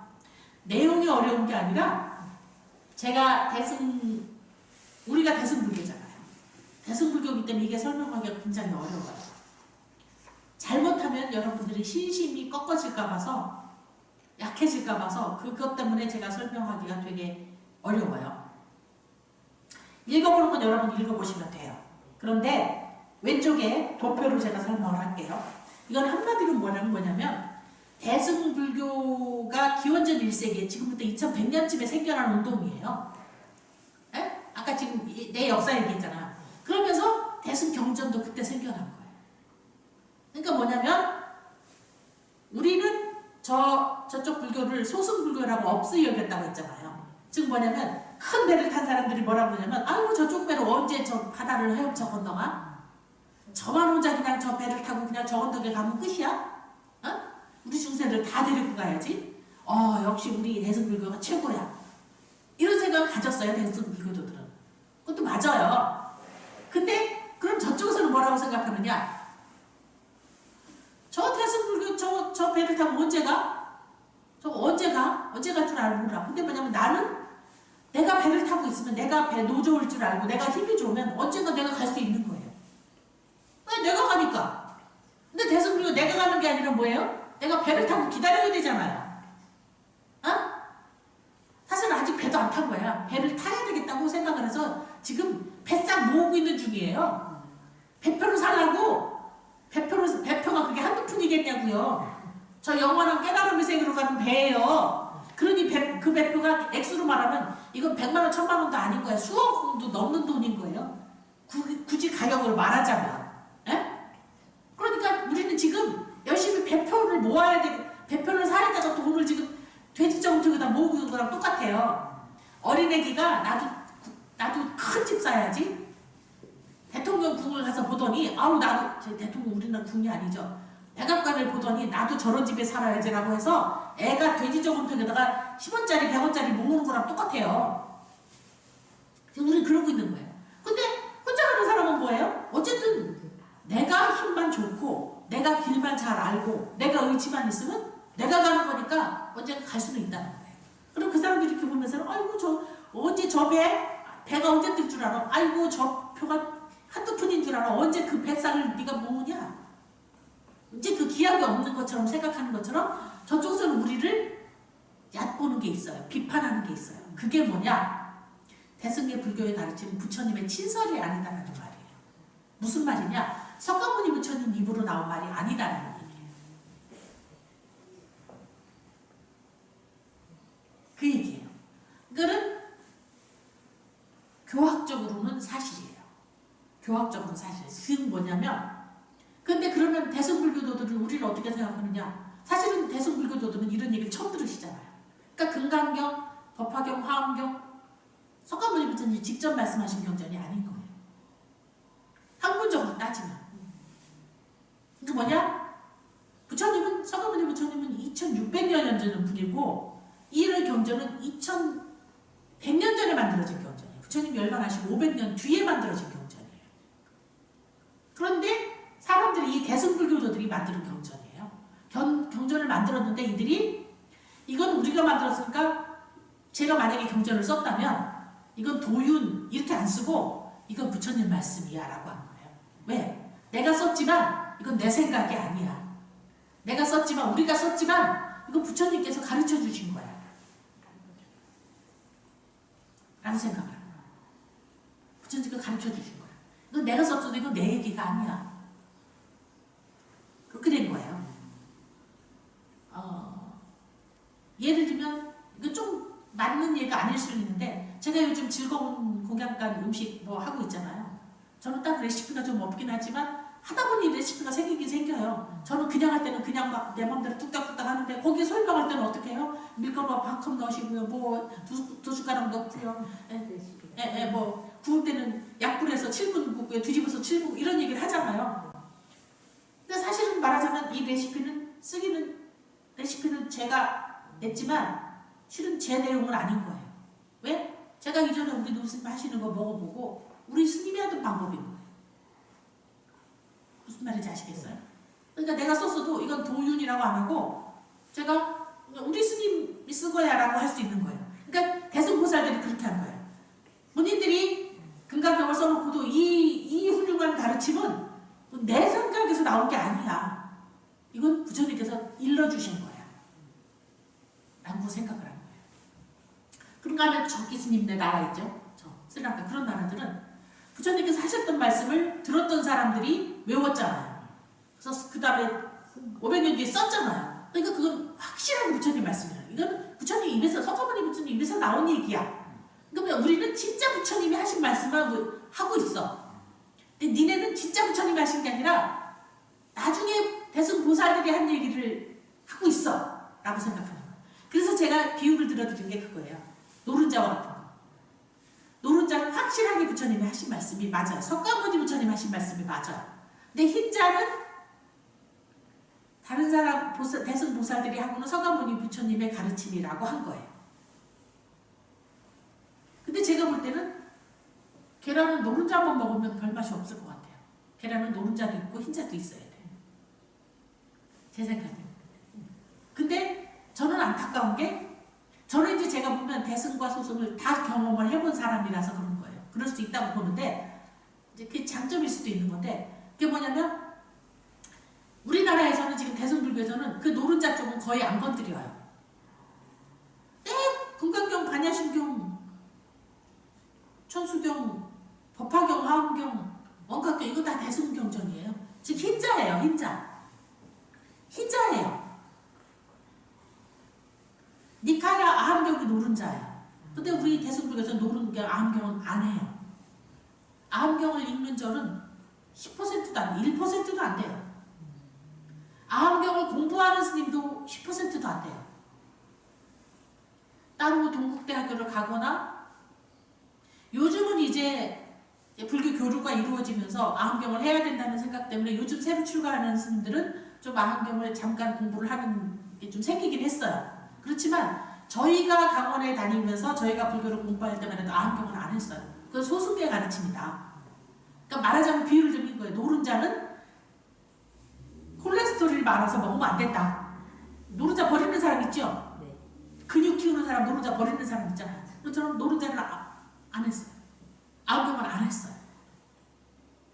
근데 예를 들면 흰자만 제가 예를 들면 그런 사람이니까 제가 흰자만 먹다 노른자를 먹어보니까 이거 더 고소하고 더 맛있어. 이걸 안 먹다니 말도 안 돼. 이런 생각이 제가 드는 거예요. 그래서 저는 그러니까 저쪽 나라들은 노른자만 하는 나라들이고 대승불교는 흰자만 하는 나라들이에요. 근데 제 생각에는 두 가지를 다 해야 돼요. 제 생각에. 그래서 제가 생활불교 성전은 노른자만 만드는 성전이에요. 천수경, 금강경, 반야심경이랑 달라요. 설명이 다르잖아요. 말투가 다르잖아요. 제가 법회 시간에 있잖아요. 설명이 다르잖아요. 설명이 다른 이유는 설명과 말투가 달라요. 왜 다르냐? 제가 처음에 설명을 드렸어요. 어느 보살님이 손자한테 하는 말. 아마 제가 보살님한테도 보살님도 마찬가지일 거예요. 규현이한테 인생이 뭐냐, 사랑이 뭐냐, 그럼 규현이한테 하는 설명이랑 규현이 엄마한테 하는 설명이랑 제가 물어보면 저한테 하는 설명이랑이 다를 거예요. 그런 것처럼 어느 보살님이 손녀딸한테는 사랑은 달콤하고 행복한 거다. 며느리한테는 사랑은 치사하고 더러운 거다. 근데 저보고는 스님 사랑이나 내 사랑이나 똑같아요. 사랑, 인생 그거 다 똑같은 거예요. 그렇게 말하더라. 그러면 치사하고 더러운 거예요, 아니야, 달콤하고 행복한 거예요 라고 하는 것은 노른자 같은 거예요. 그 다음에 더럽고 치사한 거예요 하는 거하고 그 다음에 똑같다는 말은 두 개를 합쳐서 흰자예요. 흰자는 두 개, 대승불금 두 가지가 다 들어가는 거예요. 그러면 왜 그렇게 하느냐? 대상이 다르기 때문에. 대상이 달라요. 대상이 다르면 말투가 달라요. 이뻐하는 손녀딸한테는 아이고 우리 이쁜이 그랬어요. 사랑이 뭔지 궁금했어요. 사랑은요, 할머니가 사랑을 해봤거든. 그랬더니 사랑은요 달콤하고 행복한 거예요. 이렇게 얘기를 합니다. 며느리가 어머니 사랑이 뭐예요? 그래 내가 살아봤더니 사랑이 아이고 그거 치사하고 더러운 거다. 말투가 다른 거예요. 아이고 그래요. 사랑은 치사하고 더러운 거예요. 안 그래요. 제가 보살님 70도 넘게 사셨는데 사랑이 뭐래요? 그럼 아이고 스님 그래요. 사랑은 똑같으래. 이렇게 안 해요. 아이고 스님 나이가 몇 살이냐? 시집 가고 안 가고 이거 먹고 저거 먹고 결혼하고 안 하고 그거 사람 인생사 똑같은 거예요. 달라요. 그래서 말투도 다르고 설명하는 방법이 달라요. 그래서 니카야 즉 아함경은 부처님께서 계실 때에 직접 누가 물어보면 부처님이 대답을 하신 거예요. 네. 그래서 제가 지금 생활불교 경전에 읽는 데는 그러잖아요. 부처님께서 사바티의 기원정세에 계실 때의 이 일이다. 누가 와서 수베다가 와서 부처님께 진정한 행복은 무엇이냐고 물었습니다. 그랬더니 부처님께서 이렇게 말씀하셨다. 이런 방식으로 나가잖아요. 그러니까 대승에서 볼 때는 아이고 저건 어린애한테나 하는 얘기야 라고 생각을 한 거예요. 유치원생, 초등학생한테나 하는 얘기야. 아유 저건 소승이야. 이렇게 얘기를 한 거예요. 그 다음에 우리 대승은 대학원생, 박사들이나 이해할 만큼 깊이가 있고 멋있고 훌륭한 거야. 그런 면도 있어요. 그런 면도 있지만 그게 다는 아니에요. 모든 가르침이 그렇다고 아이한테 규원이한테 설명하고 준호한테 설명하는데 인생은 사랑은 달콤하고 행복한 거기도 하지만 더럽고 치사한 것도 있단다. 한참 세월을 살다 보면 이래나 저래나 인생은 다 똑같은 거란다. 해봤자 그게 먹히겠냐고요. 아 먹힌다니까요. 한 마음쯤 먹은 며느리가 어머니 사랑이 뭐예요 그러는데 사랑은 달콤하고 행복한 거지. 그거 알지? 그렇지만 그게 다가 아니라 치사하고 더러운 거다. 이렇게 안 한다니까요. 그런 필요를 안 느끼는 거죠. 제가 물어봤다니까요. 아니 보살님 어떻게 한 입으로 세 말을 하세요? 어? 누구한테는 달콤하다고 그러고 누구한테는 치사하다고 그러고 저보고는 왜 똑같다 그래요? 보살님은 50년 전에 시집도 갔고 아들, 딸도 낳고 손자도 낳고 할아버지도 돌아가셨고 여러 가지 경험을 다 해봤는데 어떻게 제가 나랑 똑같아요? 아이고 그거 큰 차이 없는 거. 인생 살다 보면 나중에 뭐 어디서 보면 똑같아요. 사람 우리가 그런 말 하잖아요. 잘 사는 사람이랑 못 사는 사람이랑 인생사 하루 세 끼 먹고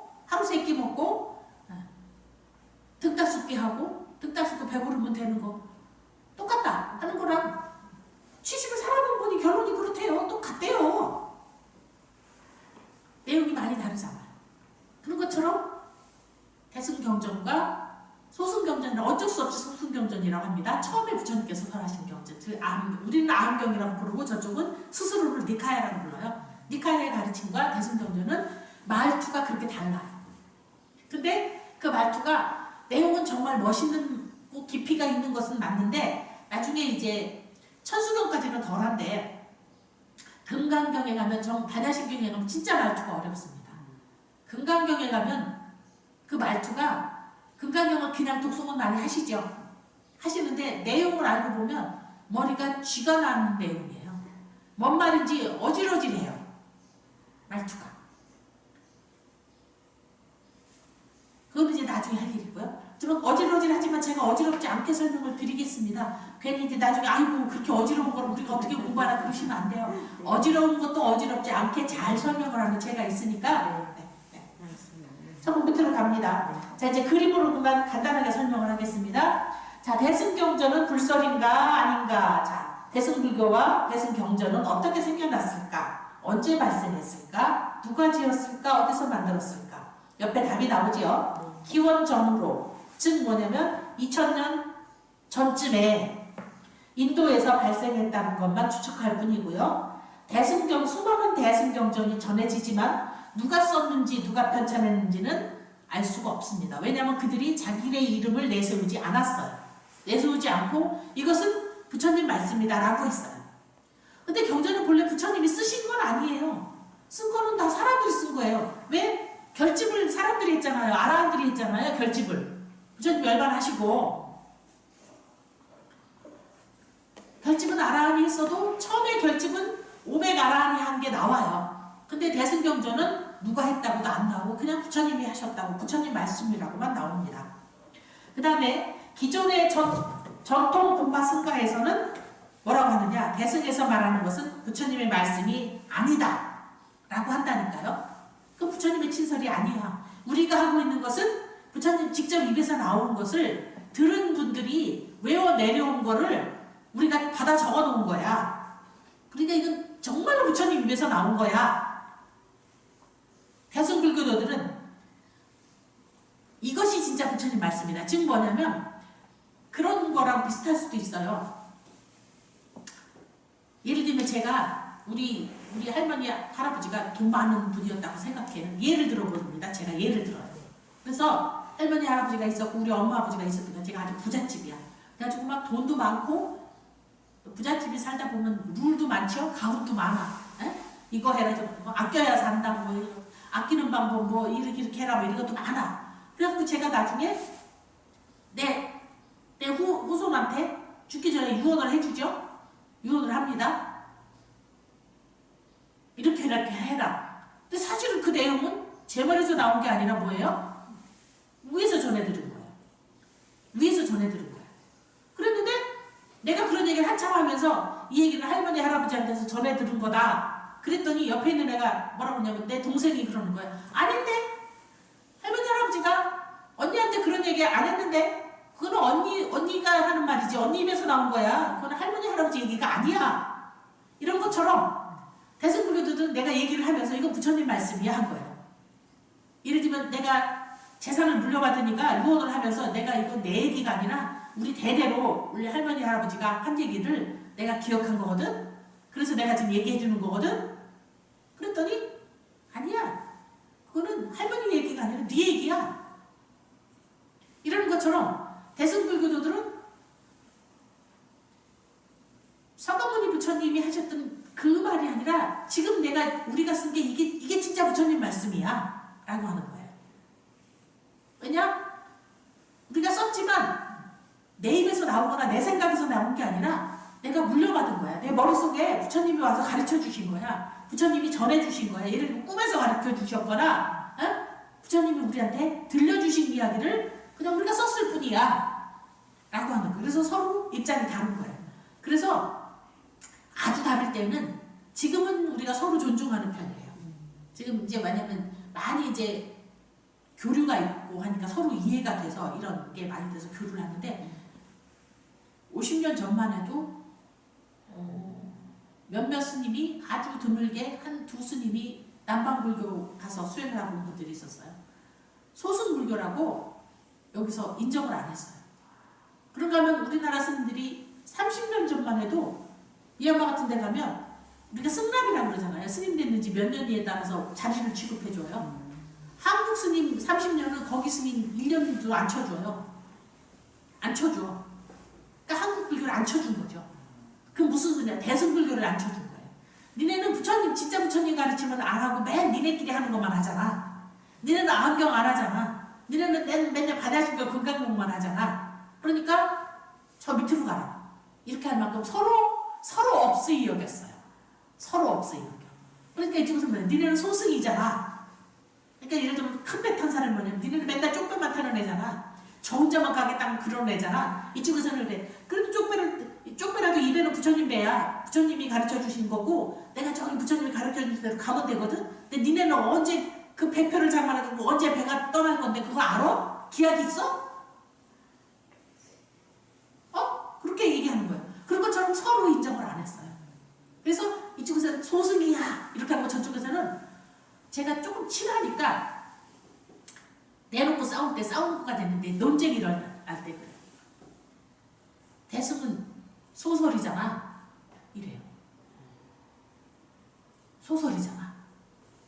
그러니까 2100, 그러니까 부처님 말씀은 2600년 전의 말씀이지만 이건 2100년 전에 그 후로 500년 뒤에 사람들이 쓴 거잖아. 소설이잖아. 그렇게 할 만큼 안 좋았어요. 근데 지금은 서로 많이 존중하는 편이에요. 그러니까 소승불교의 나라에서도 대승불교를 배우러 왔죠. 교수님 대승불교를 배우러 왔잖아요. 혼자 온 것뿐 아니라 그 스님 원사 스님이 나도 어렸으면 진짜 와서 한국에서 이렇게 대승불교를 배우는 건데 나는 이제 나이가 먹어서 못하니 내 상자라도 보내야 되겠구나. 그 상자들 6명이 한국에 왔다니까요. 한꺼번에 와서 한국불교 배우잖아요. 그러고 하면 저도 스리랑카에 가서 5년 배우고 왔잖아요. 인도 가서 3년을 하고 왔잖아요. 그러니까 그게 뭐야? 서로 좋은 점을 못 들은 거예요. 서로 좋은 점. 옛날에는 서로 나쁜 점을 얘기했어요. 아유 저건 소승 이랬는데 지금 그렇게 얘기 안 합니다. 자 밑에 이제 파란색과 노란색 쪽이 있습니다. 빨간색이 인도죠. 본래 부처님의 가르침이 있던 곳입니다. 거기서 노란색은 티베트 쪽으로, 중국에서는 대만으로, 중국에서 한국으로, 한국에서 일본으로 이게 대승불교가 전래된 방향입니다. 인도에서 네팔로, 북쪽으로는 네팔로, 남쪽으로는 스리랑카로, 스리랑카에서는 다시 미얀마로, 태국으로 이렇게 불교가 전래가 됐어요. 그래서 이 파란 쪽을 소승이라고 불렀던 나라인데 요즘 말하자면 전통불교라고도 할 수 있습니다. 원래 전통을 더 이어온 나라들이거든요. 자 여기는 스리랑카가 대표적인 전통불교의 장자국가예요. 장자. 그리고 대승불교는 누가 장자라고 할 수는 없는데 중국은 중국이 장자라고 하지만 우리나라도 만만치 않아요. 네, 그래서 대승불교, 소승불교를 떠나서 불교의 장자국가 그러면 전통국가 그러면 스리랑카인 건 분명해요. 분명해요. 네. 그래서 지금 대승불교 분포 지역은 인도, 티베트, 중국, 한국, 일본 등등 동북아시아 쪽으로 갔습니다. 그 다음에 전통 부파불교, 소승이라고 부르던 거죠. 그쪽은 인도, 네팔, 스리랑카, 미얀마, 태국 등 동남아시아로 내려갔어요.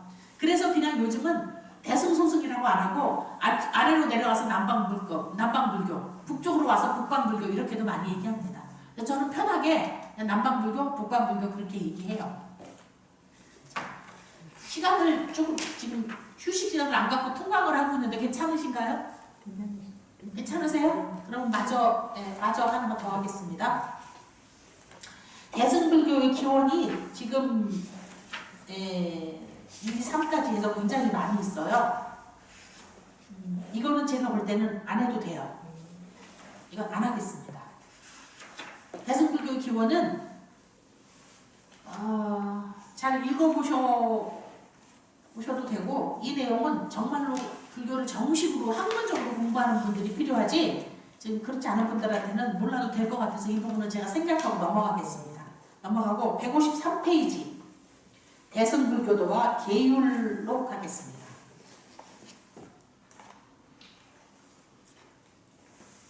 (152페이지가) 내용이고 153페이지가 이제 도표로 정리가 되어 있죠.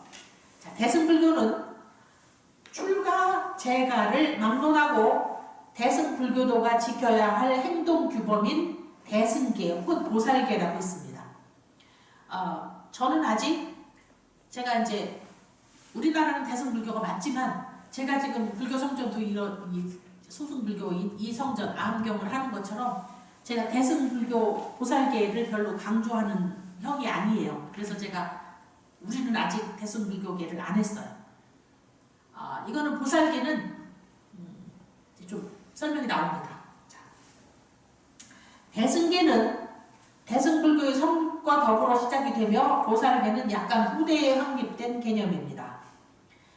대승계의 구체적인 내용은 십선계와 지계바람일이다.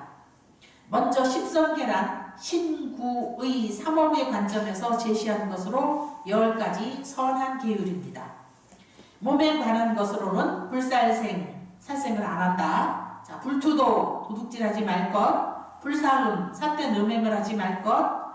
입에 관한 것은 불망어, 거짓말하지 말 것. 불악어, 악한 말, 욕 같은 거 하지 말 것. 악담 하지 말 것. 불양설, 이간질하는 말 하지 말 것. 불기여, 아부하는 말, 아첨하는 말 하지 말 것 등 사종이 있고, 마음에 관한 것으로는 무탐, 탐욕하지 말 것, 무진, 증오심, 성내지 말 것, 무치, 어리석은 생각을 갖지 말 것 등 3종이 있습니다. 이게 지금 대승불교도의 계율 중에 예를 들면 남방불교의 수승불교의 계율에 없던 계율이에요. 그러면 본래의 불교 계율은 신도님 계율은 아주 정확합니다. 입으로 따라서 해보십니다. 삼귀의 5개. 삼귀의 5개. 네, 삼귀의 5개. 삼귀의 5개. 네, 삼귀의는 뭐예요? 불법승 삼보님께 귀의합니다. 그러니까 거룩한 부처님께 귀의합니다. 거룩한 가르침에 귀의합니다. 거룩한 스님들께 귀의합니다. 불법승 삼보에 의지하겠다는 계율이 삼귀의입니다. 5개는 뭐였어요? 살생하지 않습니다. 투도, 훔치지 않습니다. 사음, 자기 파트너 아닌 사람과 성관계를 하지 않겠다는 거죠. 그 다음에 망어, 거짓말하지 않습니다. 그 다음에 술 먹지 않습니다. 이게 5개예요. 부처님께서 설하신 신도님들이 지켜야 될 게는 3귀의 5개예요. 근데 대승불교에서는 이 10가지가 더 있는 거예요. 그러면 오른쪽에 보시면 십선계 10가지 좋은 계율입니다. 살생으로부터 떠난다. 죽이는 일로부터 떠난다. 그러니까 죽이는 일이 가능한 안 하겠다는 거죠. 도둑질로부터 떠난다. 사업으로부터 떠난다. 거짓말로부터 떠난다. 이거는 지금 5개 중에 4개가 다 들어갑니다. 그쵸? 근데 여기 지금 술 마시지 말라고 없어요. 그쵸? 부처님 5개에는 술 마시지 말라가 있어요. 근데 여긴 지금 그게 없습니다. 그래서 여기 앞에 3개는 몸으로 짓는 계율 중에 몸으로 하는 것 중에 살생은 하지 않는다. 도둑질하지 않는다. 사음하지 않는다. 입으로는 거짓말하지 않는다가 다였지만 대승불교에 오면 더 있습니다. 3개가 더 생겨서 4가지예요. 거친 말, 즉 욕하는 말입니다. 그 다음에 이간질하는 말, 꾸며대서 아부하는 말도 하지 않는다로 거짓말하는 말에서 끝났는데 여기서는 4개가 생깁니다. 그 다음에 탐진치, 삼독을 떠나겠다.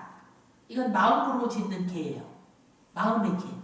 그래서 대승불교는 이 10가지 계율이 생겨납니다. 이것은 천수경에도 매일 나오죠. 천수경 읽을 때 살생중재 금일참회, 투도중재 금일참회, 사음중재 한문으로 그렇게 되고 한글로는 살생한 제 오늘 제가 참여합니다. 도둑질한 제 오늘 제가 참여합니다. 사음한 제 오늘 제가 참여 이렇게 나오잖아요. 이건 대승불교의 계율입니다. 그러면 3개의 5개는 아까 소승불교의 계율이냐 그게 아니라 노른자와 같은 거라고 그랬죠. 소승불교만 지키는 게 아니라 대소승이 다 지키는 계율이에요. 대소승이 다 지키는 계율이에요.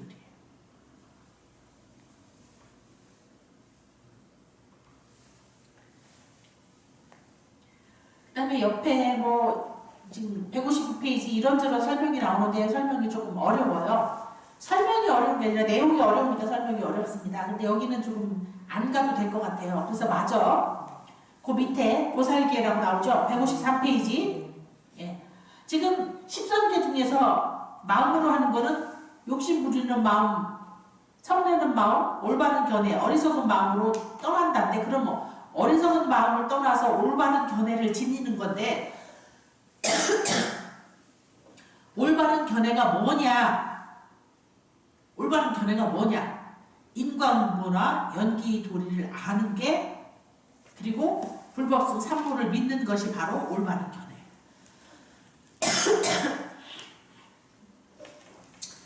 언제 한번 어느 보살님께서 괜찮아요. 이제 5분만 있으면 되니까. 어떤 보살님이 이뻐하는 사랑하는 손자한테 우리 누구누구 아마 보살님 같이 그러실 거예요. 우리 교원이가 지혜롭고 복되라고 부처님께 기도하고 왔지. 할머니 절에 가서 뭐 했는데 우리 교원이가 복되고 지혜롭고 기도했지. 준우 할머니가 왜 교원이만 하나? 그러니까 이제 준우가 혹시 할머니 절에 가서 뭐 했는데 오늘 가서 부처님 말씀 배웠어. 이제 공부하러 갔지? 이럴 수도 있지만 이제 그냥 법 배우실 때는 우리 준우 복되고 지혜로우라고 기도하고 왔지. 그랬더니 복되는 건 알아. 애도 복은 알아. 아는데 지혜로운 거 뭔지 모르겠는 거야. 그러니까 그럼 지혜가 뭔데? 그런 거예요. 지혜가 뭔데? 그러니까 할머니가 글쎄 뭐라고 해야 될까? 그래서 열심히 설명을 하셨대요. 엄마 말도 잘 듣고 공부도 잘하고 뭐 이제 여러 가지 얘기를 하셨대요. 그러면서 제가 설명한 게 맞는지 모르겠어요. 그러셨어요. 설명을 잘 하셨더라고. 근데 그것도 맞는 말이에요. 틀리게는 안 하셨어요. 맞는 말이지만 정확한 정답을 말하면 불교에서 말하는 지혜는 뭐냐면 되게 어색하지요. 확실한 느낌이 안 오잖아요. 지혜롭다가 뭔지. 세상에 지혜롭다는 되게 여러 가지가 있잖아요. 근데 불교에서 지혜롭다는 말은 뭐냐면요. 정답입니다. 써놓으시면 돼요. 사성제를 아는 게 지혜로운 거예요. 사성제는 뭐였어요? 고집멸도. 네. 고집멸도 사성제를 알고 이해하는 게 지혜로운 거예요. 이건 시험에 나온 정답인 것처럼 정답인 거예요. 여러 가지로 말할 수 있어요. 지혜로운 건.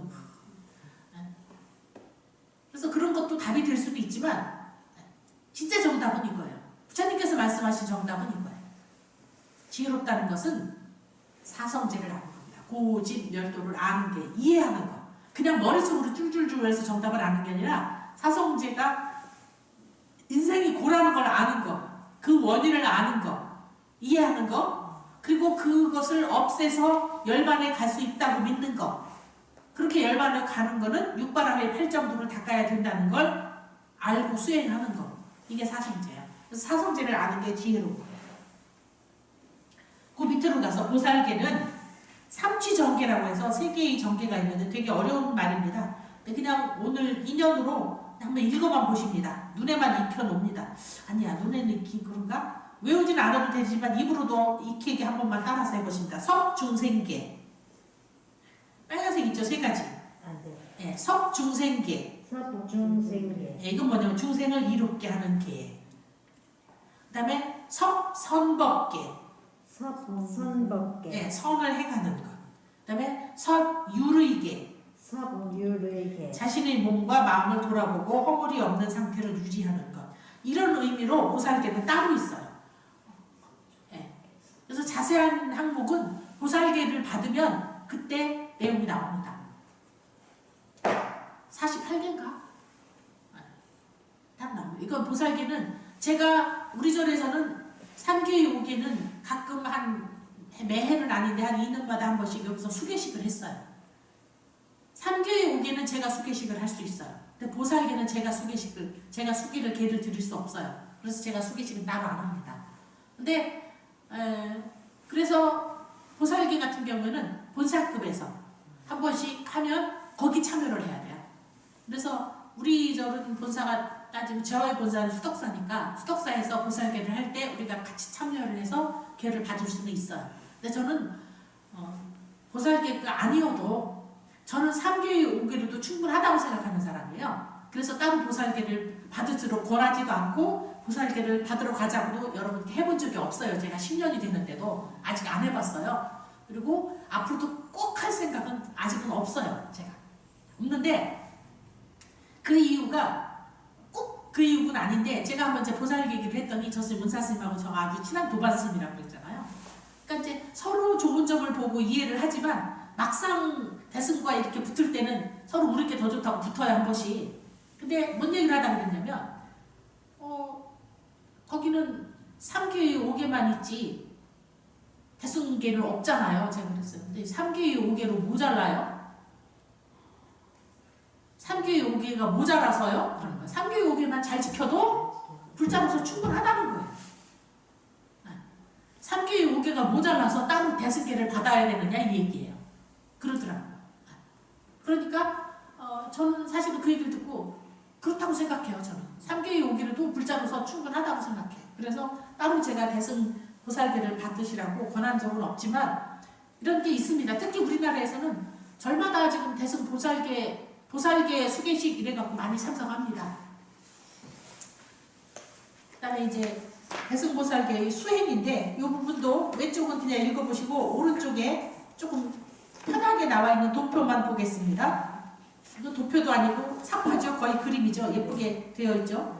대승보살의 삶은 발언으로부터 시작합니다.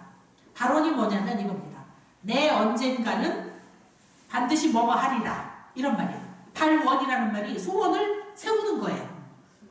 그러니까 소원이 뭐냐면 반드시 언젠가는 내가 뭐뭐가 되리라 하는 건데 여기서 발언은 뭐냐면 반드시 깨달음을 이루어 붓다가 되리라 하고 하는 게 대승보살의 발언이에요.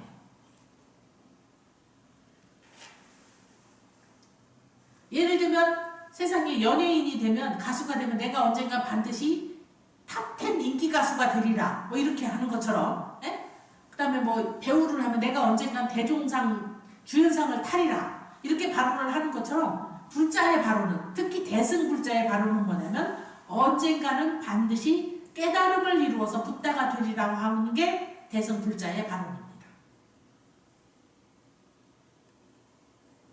그러니까 제가 늘 그 얘기해요. 그냥 코앞에 있는 지금 있잖아요. 아들의 건강, 남편의 건강, 손주의 건강, 아들의 사업 성취, 손자의 시험 합격 성취 거기에만 매이지 마시고 그걸 하지 말라는 건 아니에요. 그것도 하셔야 돼. 근데 그거는 지금 여기에 하는 것이고 최종 목표는 나도 언젠가는 저 깨달음의 세계로 가서 부처님이 되겠다라고 하는 원을 세우는 게 대승보살의 발언이다. 그러면 대승의 입장은 뭐냐? 자리이타. 자리는 여기서 이롭다는 것은 뭐냐면 내가 깨달음을 얻고 이런 말입니다. 내가 깨달음을 얻고 이타. 다른 이도 깨닫게 하고 다른 이도 깨닫게 하고 그래서 대승보살은 적극적인 이타행을 통해서 자리행도 완성할 수 있다. 그러니까 이타를 하면서 자리가 된다 이 말이에요. 그래서 정말로 아기를 사랑하는 엄마는 아이를 먹이면서 내가 행복해지는 것처럼. 아기가 먹는 음식은 사실은 우리가 먹으면 맛도 없죠. 이유식을 저는 안 먹어봤지만 이유식 별맛 없죠. 왜냐면 간이 별로 안 했을 거 아닙니까. 간도 별로 안 하고 양념도 별로 안 하고 그쵸? 소금도 거의 없고 그냥 야채나 고기나 곡식을 그냥 갈아서 이렇게 만드는 거죠. 우리가 먹을 때는 간도 짭짤하게 매콤하게 새콤달콤 후추도 넣고 후추도 쪽쪽쪽 뿌리고 맛이 기름에다 튀기고 매콤달콤한 거는 이래야 맛있잖아요. 근데 엄마들은 애기한테는 그런 거 안 주잖아요. 왜 맛있는 건 자기만 매콤달콤한 거 지금만 먹고 애기는 왜 매콤달콤한 걸 안 주겠어요? 애기는 그게 안 좋으니까. 그래서 맛도 없는 걸 애기를 줍니다. 맛대가리도 없는 걸 줍니다. 맛대가리는 없지만 건강한 음식을 애기한테 줍니다. 주면 이렇게 떡놓으면 애기가 오물오물 애기들 그 먹는 거 참 이쁘죠. 오물오물 먹으면 엄마가 뭐래요? 아이고 그렇게 맛있어요. 먹으면서 엄마는 아이고 한 그릇 다 먹었다. 아이고 이쁘다. 아이고 착하다. 행복해 하잖아요. 그러니까 이타가 행복이 되는 거예요. 자리가 되는 거예요. 그러니까 뭐냐면 대승보살은 다른 일을 깨닫게 하는 일이 본인이 깨달음을 얻는 일이 되는 거예요. 다른 일을 깨닫게 하는 일이 본인의 깨달음을 이루게 하는 일이 되는 겁니다. 타인의 행복을 위하는 것이 이타행이고 스스로 깨달음을 성취하는 것은 자리입니다. 그래서 자리이타. 그래서 수많은 이타행을 통해서 붓다가 된다. 혼자서 붓다가 되는 게 아니다. 그게 바로 타인에 대한 배려고 여러 중생에 관해서 관해서 마음을 여는 일이고 중생에 관해서 자비심을 여는 일입니다. 그래서 현재는 여러분들이 눈앞에 있는 여러 가지 소원들, 눈앞에 있는 급한 것들에 많이 마음을 뺏기고 계시지만 그래도 최종 목표는 저 깨달음에 두시고 저 발심에 두고 그리고 현재는 지금 내가 여기 있는 걸 하느라고 쪽배를 타든 모두 못하겠지만 그래도 최종적으로 우리가 저 깨달음으로 가는 최고의 배는 뭐냐면 깨달음을 실어 나르는 최고의 배는 마하바냐 바라밀 호예요. 그래서 제가 인사로 할 때 마하바냐 바라밀 하는 거는 굳이 말하자면 그겁니다. 언젠가는 우리 모두 다 같이 마하바냐 바라밀 호를 타고 저 깨달음을 언덕으로 같이 가실까요? 저도 가고 여러분도 같이 가실까요? 라고 하는 말입니다. 그래서 대승불교로서는 가장 축복의 말이라고 여겨서 제가 그렇게 인사를 나누는 겁니다. 자, 오늘 여기서 제 11강은 마치겠습니다. 지금까지 한 얘기를 모아서 다시 인사합니다. 마하바냐 바라밀